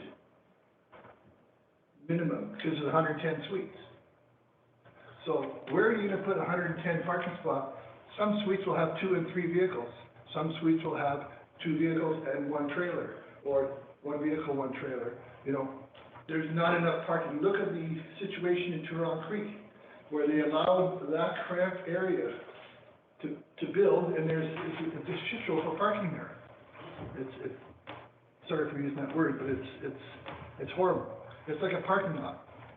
We don't need that. We need areas on the Main Street for businesses to grow. And I know that the new building is going to provide some small opportunities for beginners, and that's going to be great.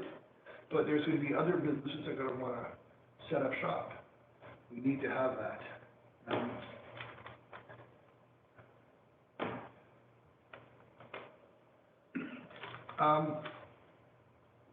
I'm also concerned sometimes, but I don't think it would be a concern with this particular project. Rentals are often, people don't have any commitments to the town. So they rent to pretty near anybody will be able to get in, and they wouldn't be a great contributing person for this town. If they owned it, different. If it was a condo, or in this case, luxury apartments, they're not, like you were saying, a studio is $1,200, $1,300. So that's going to be fairly high rent by comparison to some of the other areas where you can get a two-bedroom for that kind of money. I wish I could have seen the projection, the presentation, because they did look, from what I could glean from the gray and black. Thank you. Yeah, they did look to be quite nice apartments, and, they have good ideas. But I stand by what I have to say, which is, we can't give up that space to residential. We just cannot do that. We have nothing left on Main Street. And this is gonna, with any hope, it's gonna be allowing us a whole new area that could potentially grow business. And we need to concentrate on doing that. So. Thank you, I appreciate that. Council, do you have any questions for Mr. Dupuy? No? Thank you, I appreciate it. Thank you. Anyone else in person wishing to speak against? Come on.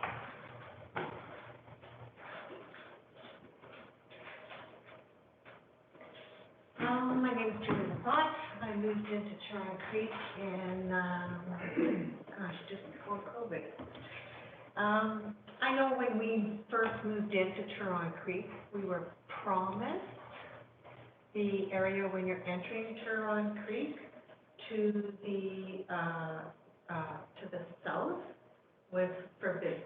We were gonna have grocery stores, we were gonna have this and that, and all of this stuff. Since we've been here, we have seen no business investment in this town. We don't have really restaurants, we don't have coffee shops, we don't even have a little grocery store, we don't even have a dollar store. We don't have so many things that we see in other small communities. So I totally agree that we need Main Street to stay for business. Because even if we do get something in Charon Creek, Main Street's all houses. Those houses are not gonna be torn down for business. What business wants to come into St. Adolphe and build, 3 streets back? They're not gonna have the people driving by to see their business.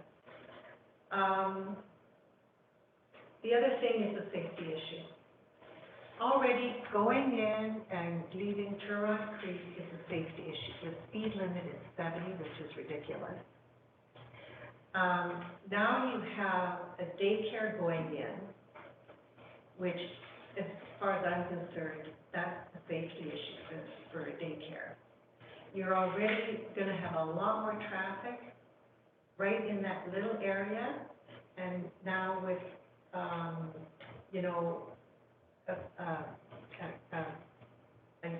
housing units going in, you're gonna have more traffic. On that little corner, you cannot have already Charon Creek, which doesn't have another access. You've got a daycare going in, which they're gonna have to come on to 200, and now you wanna build a housing unit. It doesn't make sense. I don't see how it's a beautiful housing unit, but like they say, shouldn't be on the main street. There's lots of other land that can be used to build that. And it's a safety issue.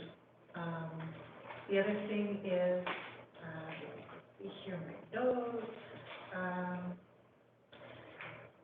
I guess, my question I have is, how does this housing unit benefit our community? We're already building up like crazy in Charon Creek, but we have no business. And for people to say to me, well, you can go to Niverville, no thanks. The only thing I go to Niverville for is Dairy Queen. So, the other thing is I'll go to Winnipeg before I'll go to Niverville, and that's not handy. We need some business in the town. This town needs to provide incentives for businesses to come into this town. I don't know exactly for sure what incentives Niverville offers for all those businesses that have been going in there like crazy. but I know they do give incentives for businesses to come into the town. I don't understand how all those units can fit into that little area either. I mean, that's not a big area. So, and then to have parking on top of that, it just, to me, looking at it, it doesn't make sense. It's gonna be crazy congested. So I'm totally against it. I think that they need to build somewhere else in St. Adolphus. They're wanting to build in St. Adolphus, but we need to encourage business to come into St. Adolphus. And there's also the safety issue.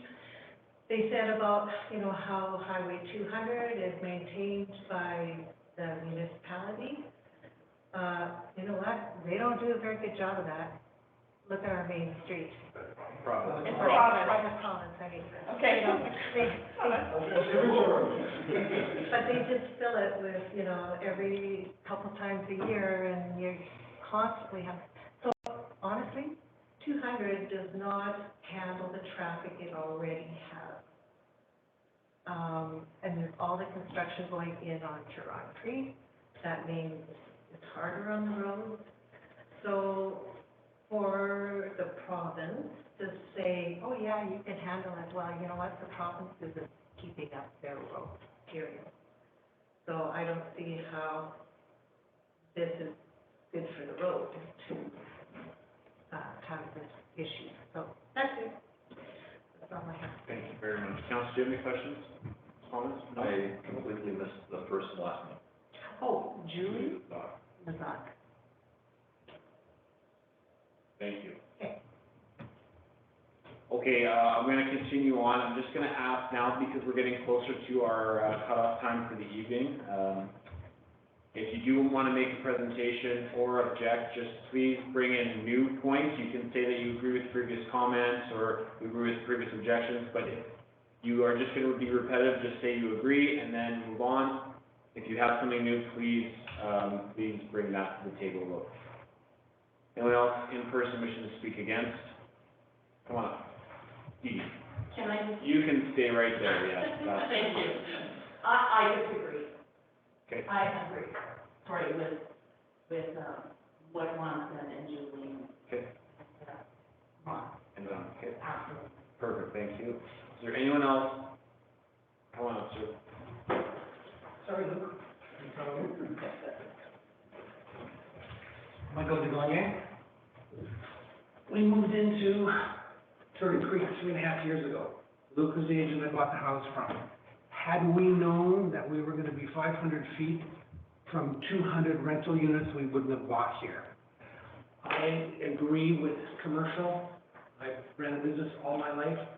I see almost nothing in the town. The town needs to go after more business here. Rental units, I don't want us to be known as, this is where all the people come to rent. There's, on the south end in River Bend, you don't see any rental units there.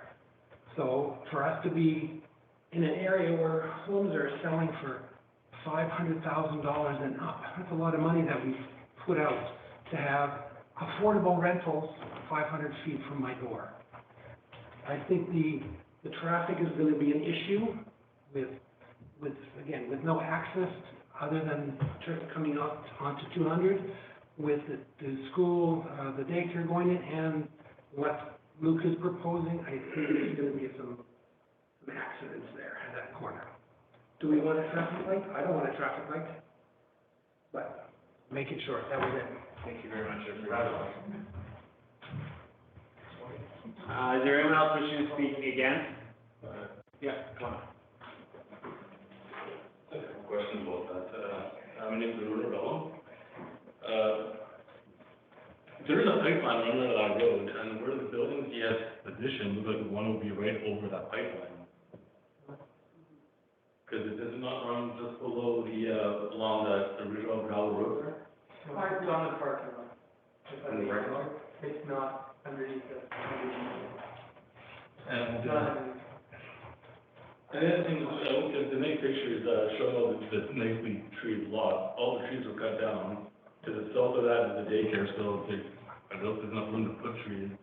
And then on the west side of the property, you'd be against the dike, and then, again, there's not the room in there. It's not like you're gonna have a nice tree bush line behind it, so I'm just curious what other trees would be in that position. Okay. I'll get. And I just have my submitted email. Okay, yeah, we've received your email as well, yeah. Thank you. I'll get you to answer your question right away, Luke. I'm just gonna finish up. Anyone else wishing to speak against? Sure, yeah. I'm Rob Carter, I just moved to Dunville 5 years ago with my family, and I disagree with mostly with the concerns brought up, with the lack of any commercial space in the town is becoming an issue, and I really think it's gonna be a traffic issue, especially with the traffic crossing the highway. The dominant way is gonna be going north, you're gonna cause issues and maybe even accidents, maybe even a death. And, that won't be good, it's gonna be a schmozzle. And these units, I mean, they go up, the presentations look nice, I mean, it looks great, but they go up, they look cheap after a couple of years, and I think it's gonna be a bit of an eyesore driving into town and seeing that. Especially when there's so many acres, like so many acres of residential property is just reserved in there. And why would the developer build back in there, lower the cost of some of that, like, they seem to be sort of two minds with everything, and same with the rentals, like, oh, it's gonna be cheap, but also, oh, people are calling me left, right, and center, so that indicates it's getting more expensive. There's a lot of like mixed messaging with it. Thank you, I appreciate that. Anyone else in person wishing to speak against? Anyone online or on the phone wishing to speak against? Yes. Go ahead, I just need your name, sir. This is Mike Emmons, and I'm actually Arun's neighbor. And I'll have to echo what Ron said when he started. We were basically, you know, when the first set of apartments went in across the streets at Turon Creek, we showed up. Everybody voted against it. And then the council, I guess on the second time through that, the developer put in an application, didn't let anyone know. And they ended up putting it in, as even the residents who live in Turon Creek now were surprised about that as well. But at least we learned from our mistakes. We're hoping, and the council won't do the same thing, and this time we'll be more vigilant. The traffic issues already exist. They're not gonna come. They're already here. I can send you dash cam footage if you need it. And that presentation that the gentleman did was great. The pictures were awesome, but I noticed that all of the shots were very tight of the tree line and the surroundings, but there was no wider, you know, pictures of the area beyond his development of the houses that already exist, because I just guess we don't matter, right? Well, that's why we're here, is to let them know that people actually do matter. And we're not gonna sit by and have this happen a second time. Yeah, we've been there for 20 years. That was my wife, by the way.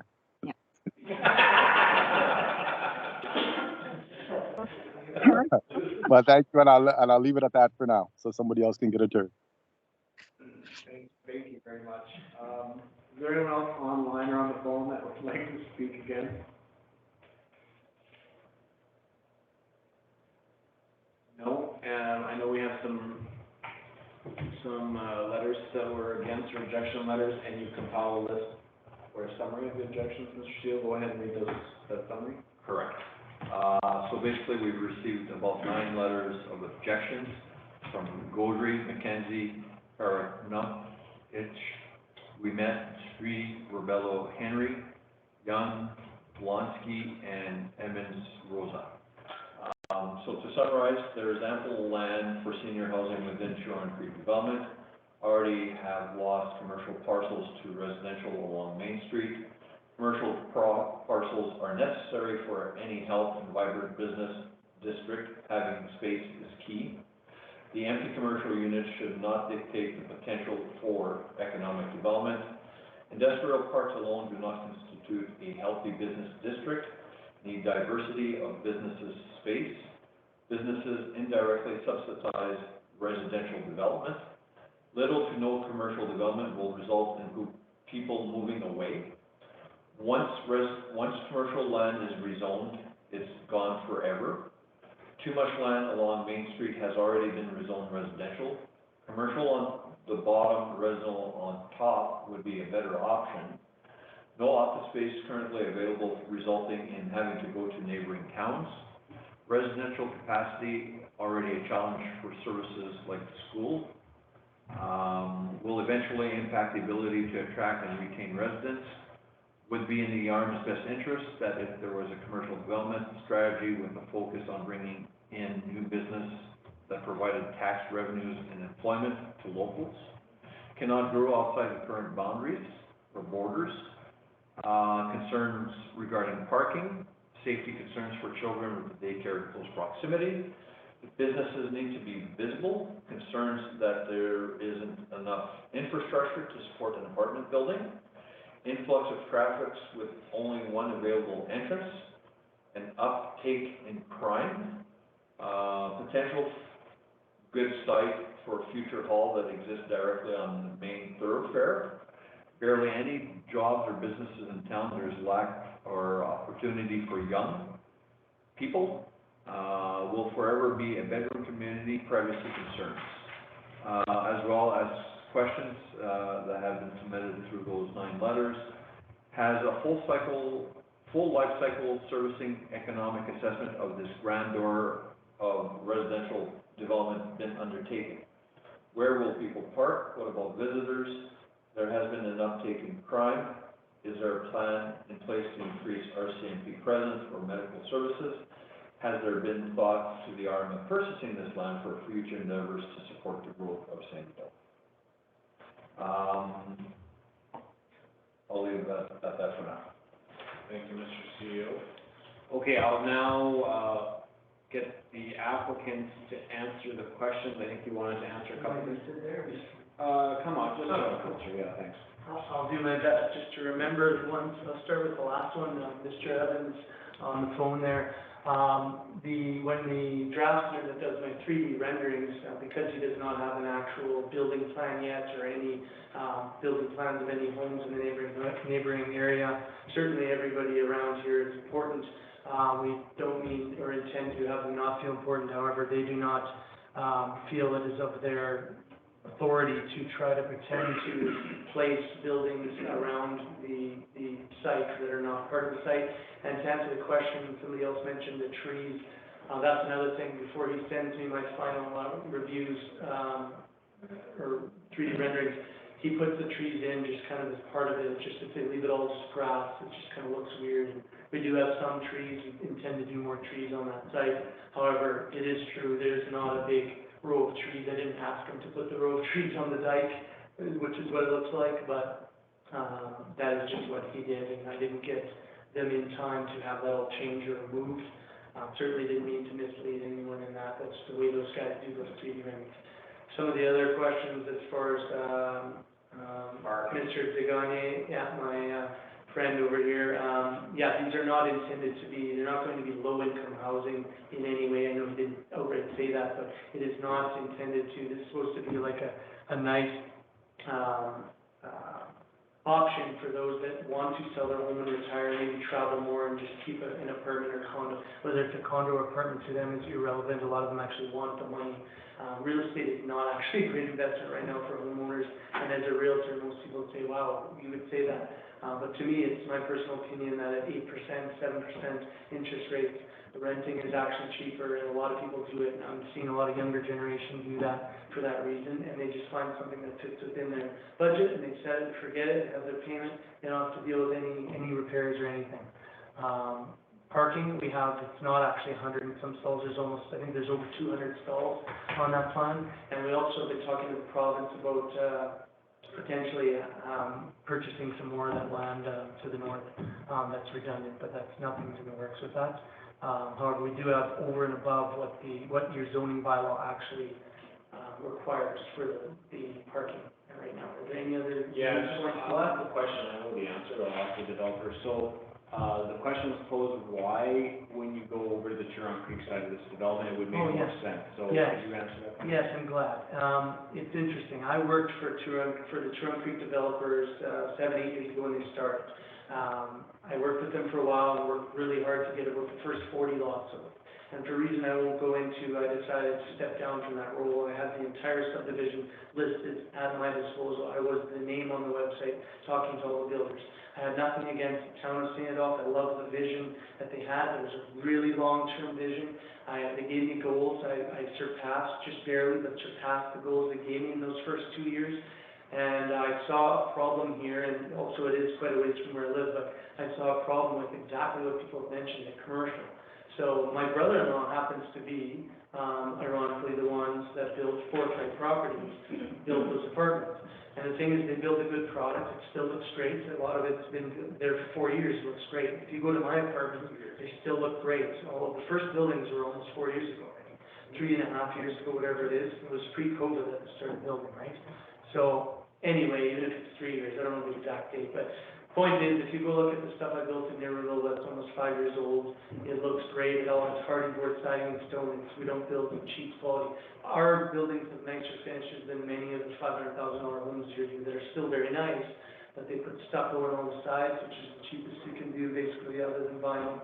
And we don't do that, we've done hardy board siding, high-end finishes, triple pane, black windows, right? So yeah, when you ask why that, just to expand on the commercial, one of the major issues that communities such as yourselves, as bedroom communities, experience, unfortunately, is you need people to come before you can have many businesses. And my dad asked me before coming here, like, have there been many businesses open in the last 7 years? No, there hasn't. But this land, this piece of land, as well as the land the municipality has, which Mr. CEO can confirm, but it was for sale for a long time and nobody bought it. That doesn't mean there's no potential here. Just means nobody wanted to put the money in. And so why don't I go over there? I actually got a hold of Turon Creek when they were at one of my former meetings that I had here, and asked them, I text them, I reach out to them, I have their numbers. And they didn't even want to sell me the land. Like I asked them, I have investors in my future, they didn't even want to sell it. They're like, well, we're just sitting on it. Because they know, they're very wise, they've done some huge developments in Winnipeg, 5 times the size of this. And they realize that we have to do commercial later because we can't justify. People will not put a huge grocery store in a development with 200 homes. That's probably never gonna happen in my lifetime in this town, in my experience and opinion, I should say.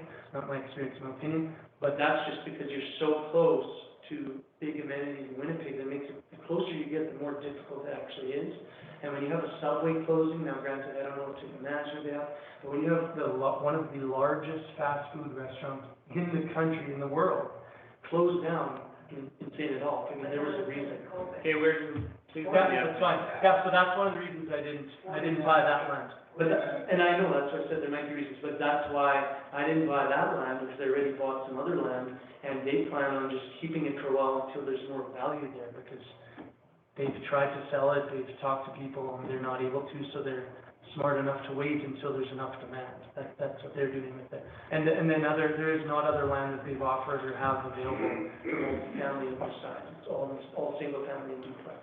Thank you. Is there any other questions? Did you write that down or no? They were read out loud from the summary. Yeah, okay. I think that's all I remember. Yeah, no, that's Okay.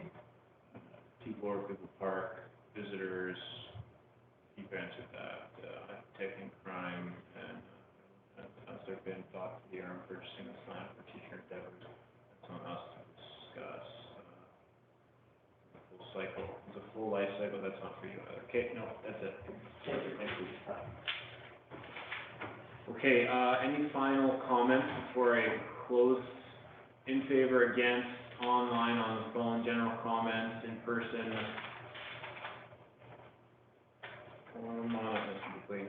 Just to go back to when, Turon Creek developers first approached us to change the zoning for that one area, we ceded it, like Ron said, but they came back a year later because they had the right to do so, and caught a lot of people off guard, timing was bad, not many people attended, I was out of town, otherwise I'd have been here first and foremost, and it got passed. And that was the big disappointment, because we're, no. Okay. Appreciate that. Dominic, you were gonna? No, my, I needed. Oh, okay. Yeah, Julie? Is this something that, we can put as a vote to the town people? I mean, it's always a possibility, but I've never done that, and I probably never will during my term, just so you know.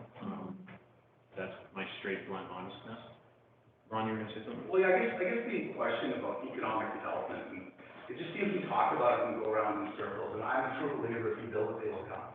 So I just think that we need to find a way within the municipality, and no knocks against you guys, I know you guys do your jobs, but if we were a town, I'm sure there'd be more focus on it. We don't have you guys are working on a whole municipality, we need to focus on the town. We need the town to be pushing for what we want, and we need to be lobbying maybe lobbying you guys for, better taxes, for incentives for businesses to move in, but we need to do something. Because I mean, there's enough people here to support, a business. And, you can bring up, restaurants, the Subway closing, but that's not it. If you had a good family restaurant here, it would fly. There was, back in the '80s, there was a Pick and Nick, which was just doing great business. Until they got new owners, the owners didn't do as good, didn't have good business plans, and it went down.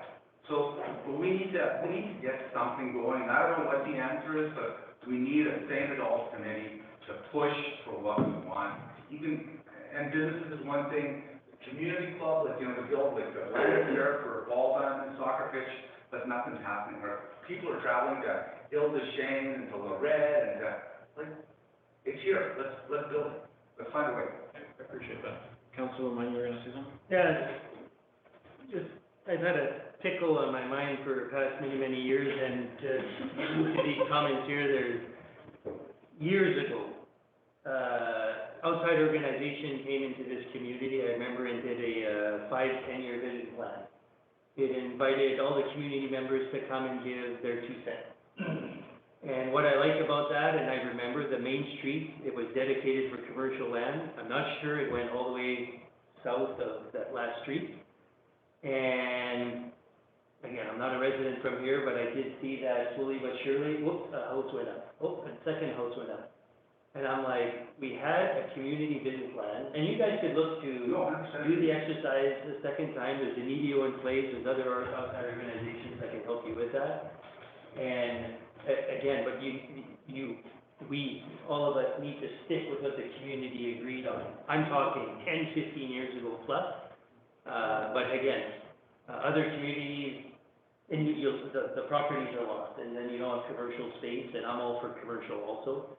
But in my own community, yeah, we have an apartment block that is now all rented out, whatever, there's a dedicated space right there, but we put it off to the side.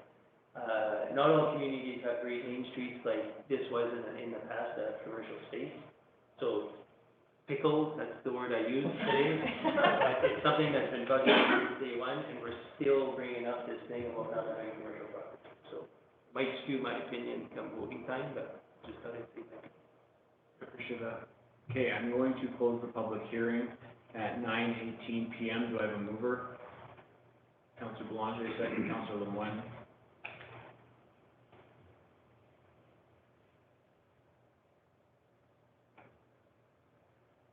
So basically, the resolution will be the result that council gives second reading to bylaw 10/2023, being a bylaw to rezone lot 1 of Plan 66782 from AL Agricultural Limited to RG 8 Residential General 8,000.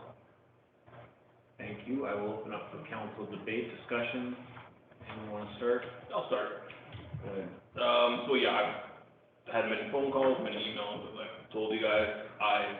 Personally, I think it looks fantastic, just not there. The image here in the presentation looks fantastic. That's not what it's gonna look like. There's no trees there, the walking path going over the drive-in to the daycare, so I don't know how that would work. There's a 4-lane highway over here, which I'm pretty sure there's only 1 lane going each way. There's hundreds of thousands of trees here, but that's not what it's gonna look like. My other issue for sure would be, a studio suite for $1,200. I don't know many people that are gonna throw that much money out right now. And then my other concern is if this did go through, and there's nobody renting these spots, then what? You've lost that spot, there's no chance of commercial there. I agree, commercial should be on Main Street, I know I've heard it from everyone, commercial won't survive in St. Adolph, but it doesn't mean you don't try, and once you lose that land, it's gone, we're never gonna get it back. This would be an excellent idea, I just think not there.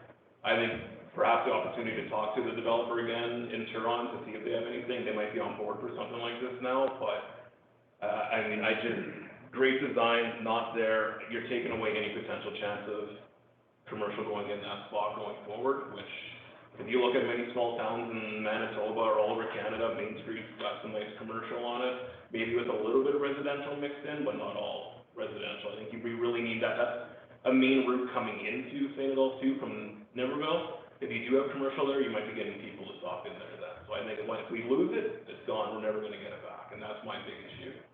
But he did do a great presentation, I will give him credit for that, it's a great looking building, I just don't think that's the wrong spot.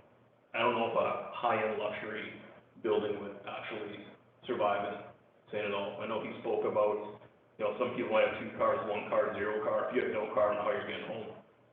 Because there's no transportation going out here, right? We don't have that option, so it's a long bike ride from Winnipeg. Okay, thank you, Councillor. Anyone else on council want to make any comments, debates? Any more pickles, Councillor Lemon? Maybe a full cucumber for vinaigrette? No? And the traffic thing, I'm sorry, that is a huge, as you guys all know, I have a huge issue with that corner already, so.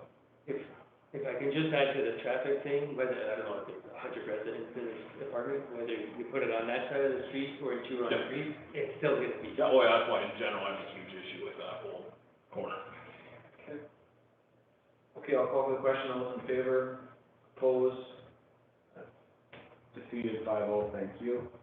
Moving on to item, I'll give everyone a chance to leave.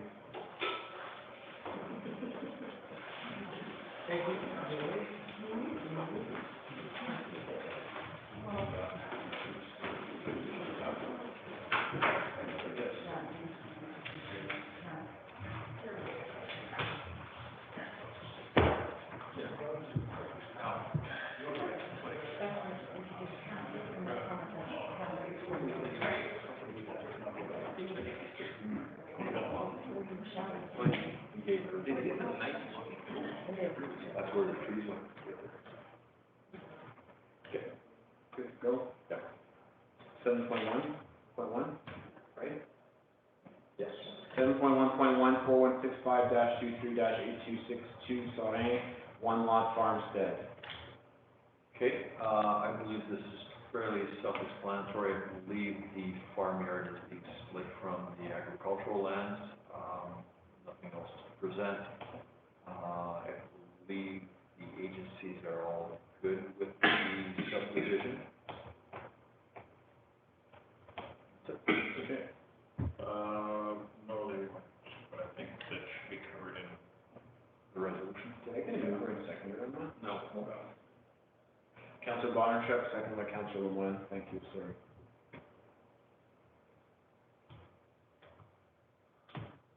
Yeah, it's covered by, there's some issues with some of their. One of the accesses, yes. No, regarding their, I'll spit it out in a second. The bins on the east side of 246 have to get moved.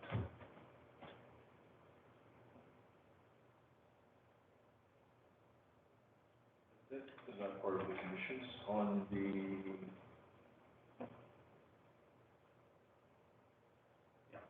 Yes, applicant to ensure that accessory buildings, so number 4, correct. You talked about number 2, legalize all structures that have been placed within that control area. And the vents, is that it? That's the province. Yes. Okay, yeah, so the vertical is in the condition. Any council discussion, debate? Yeah, Okay, I will, call for the question, all those in favor, opposed, none, that's carried 5-0, thank you. Item 7.1.2, 4165-21-8054, amend the original resolution, 2021-0258. Do I have a mover? Councillor Pelletier, second, Councillor Bonarshaw. I believe this was discussed at the planning level, just a correction to an original resolution regarding the rezoning, regarding a subdivision that was dealt with in August of 2020. So, just a twist of the conditions. Okay, council discussion, anything to add, comment on? No. Call for the question, all those in favor? That's carried, thank you. 7.2.1, IDC daycare lease, new building, do I have a mover? Councillor Lemon, second, Councillor Pelletier. As you all know, the daycare in Ile des Chênes is coming along quite well, a 74-spot unit provided by the province. We need to adopt a lease agreement.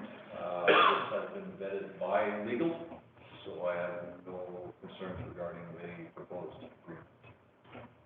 The lease agreement. The lease agreement is the floor plan. So I have no problem with the agreement. I have no problem with the full plan. That's a really loose lease agreement. Open for I wish somebody would have brought that to my attention earlier. My apologies. Basically, the lease agreement is that the building is owned by the municipality. Anything on the outside will be a municipal responsibility. Anything on the inside will be a daycare tenant responsibility. The lease is rental free for 15 years. However, the renters are going to be responsible for the hydro, gas, all the utilities part of it. Pretty much same as what's next door. Pretty close to the same, yes. And we'll just carry this one over to the St. Adolph daycare as Yes, well. one Just be on comes the with same one. similar agreements. It's standard for all the 13 that are being built right now. Customizable for some municipalities if they want to insert certain clauses or not, so. My apologies for that. If, I think they have it here, but it's an event, not if, but it's an eventual, playground structure fenced in on the outside, is that then, if there's grass and not an environmental, green space? Yeah, that was one of the big discussions on the CAO's discussions that we've had, was that do we want to maintain that or not? And I've had discussions with Dasha, and what they don't, I think they want to go to an artificial turf type of thing, whereby there's no maintenance. Oh, like that. Because if it's outside the building, it is our responsibility to cut the grass. Then you bring it to play, well, if the kids are out there, you gotta do it at certain times, et cetera, et cetera. So I think they're looking at artificial. Yeah, I think they did the rubber paving over here, I think. Yeah, usually that's. Like structures and stuff like that, yeah. I don't like artificial. I'm just saying. Yeah, you kill natural grass. Well, I know, so I would just prefer more naturalization in our discovery, but that's my opinion. Grass is actually not good for the environment. Well, clover, micro clover. Okay. Okay. Doesn't promote, never mind. Anything else from council? No? Call for the question, all those in favor? That's carried 5-0, thank you. 7.2.2, revised policy, insurance claims by community groups. Do I have a mover? Councillor Pelletier, second, Councillor Belanger.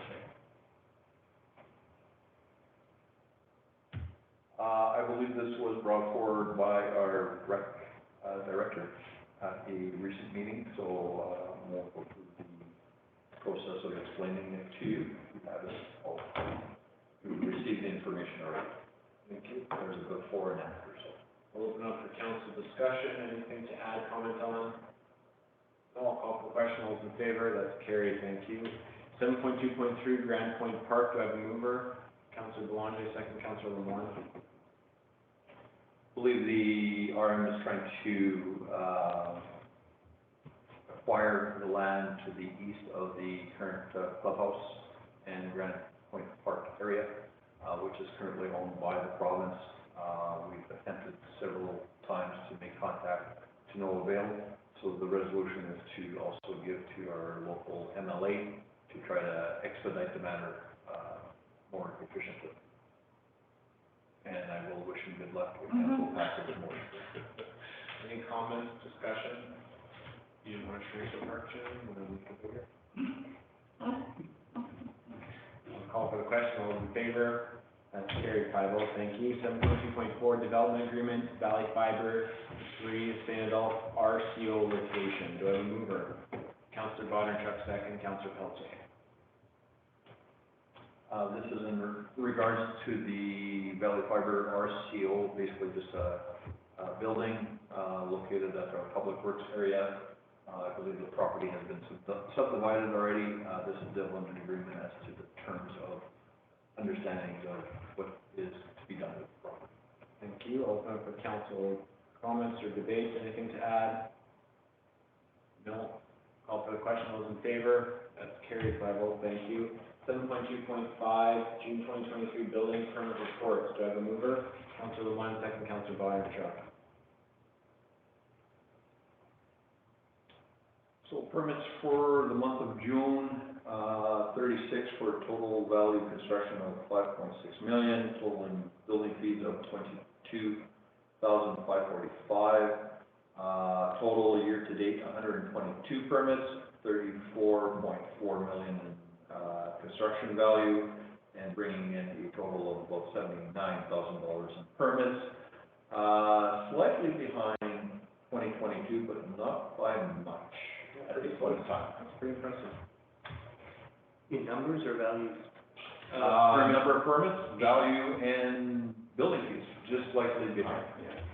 Value or up? Yeah, value or up, permits. Value is up, actually, yes. Fees are down. There's one for Illustrating School that was $4.5 million as well. Good. Council, good. Call for the question. All those in favor? That's carried 5-0. Thank you. Moving on to item 10, adjournment. Do I have a mover? Councillor Pelletier, second. Councillor Boulanger. Final thoughts of the evening, council? Nothing? Good one. Nothing to add? Thank you. I'll call for the question. All those in favor? That is carried 5-0. I will close the meeting at 9:32 p.m. Have a good night, everyone. You may now stop recording.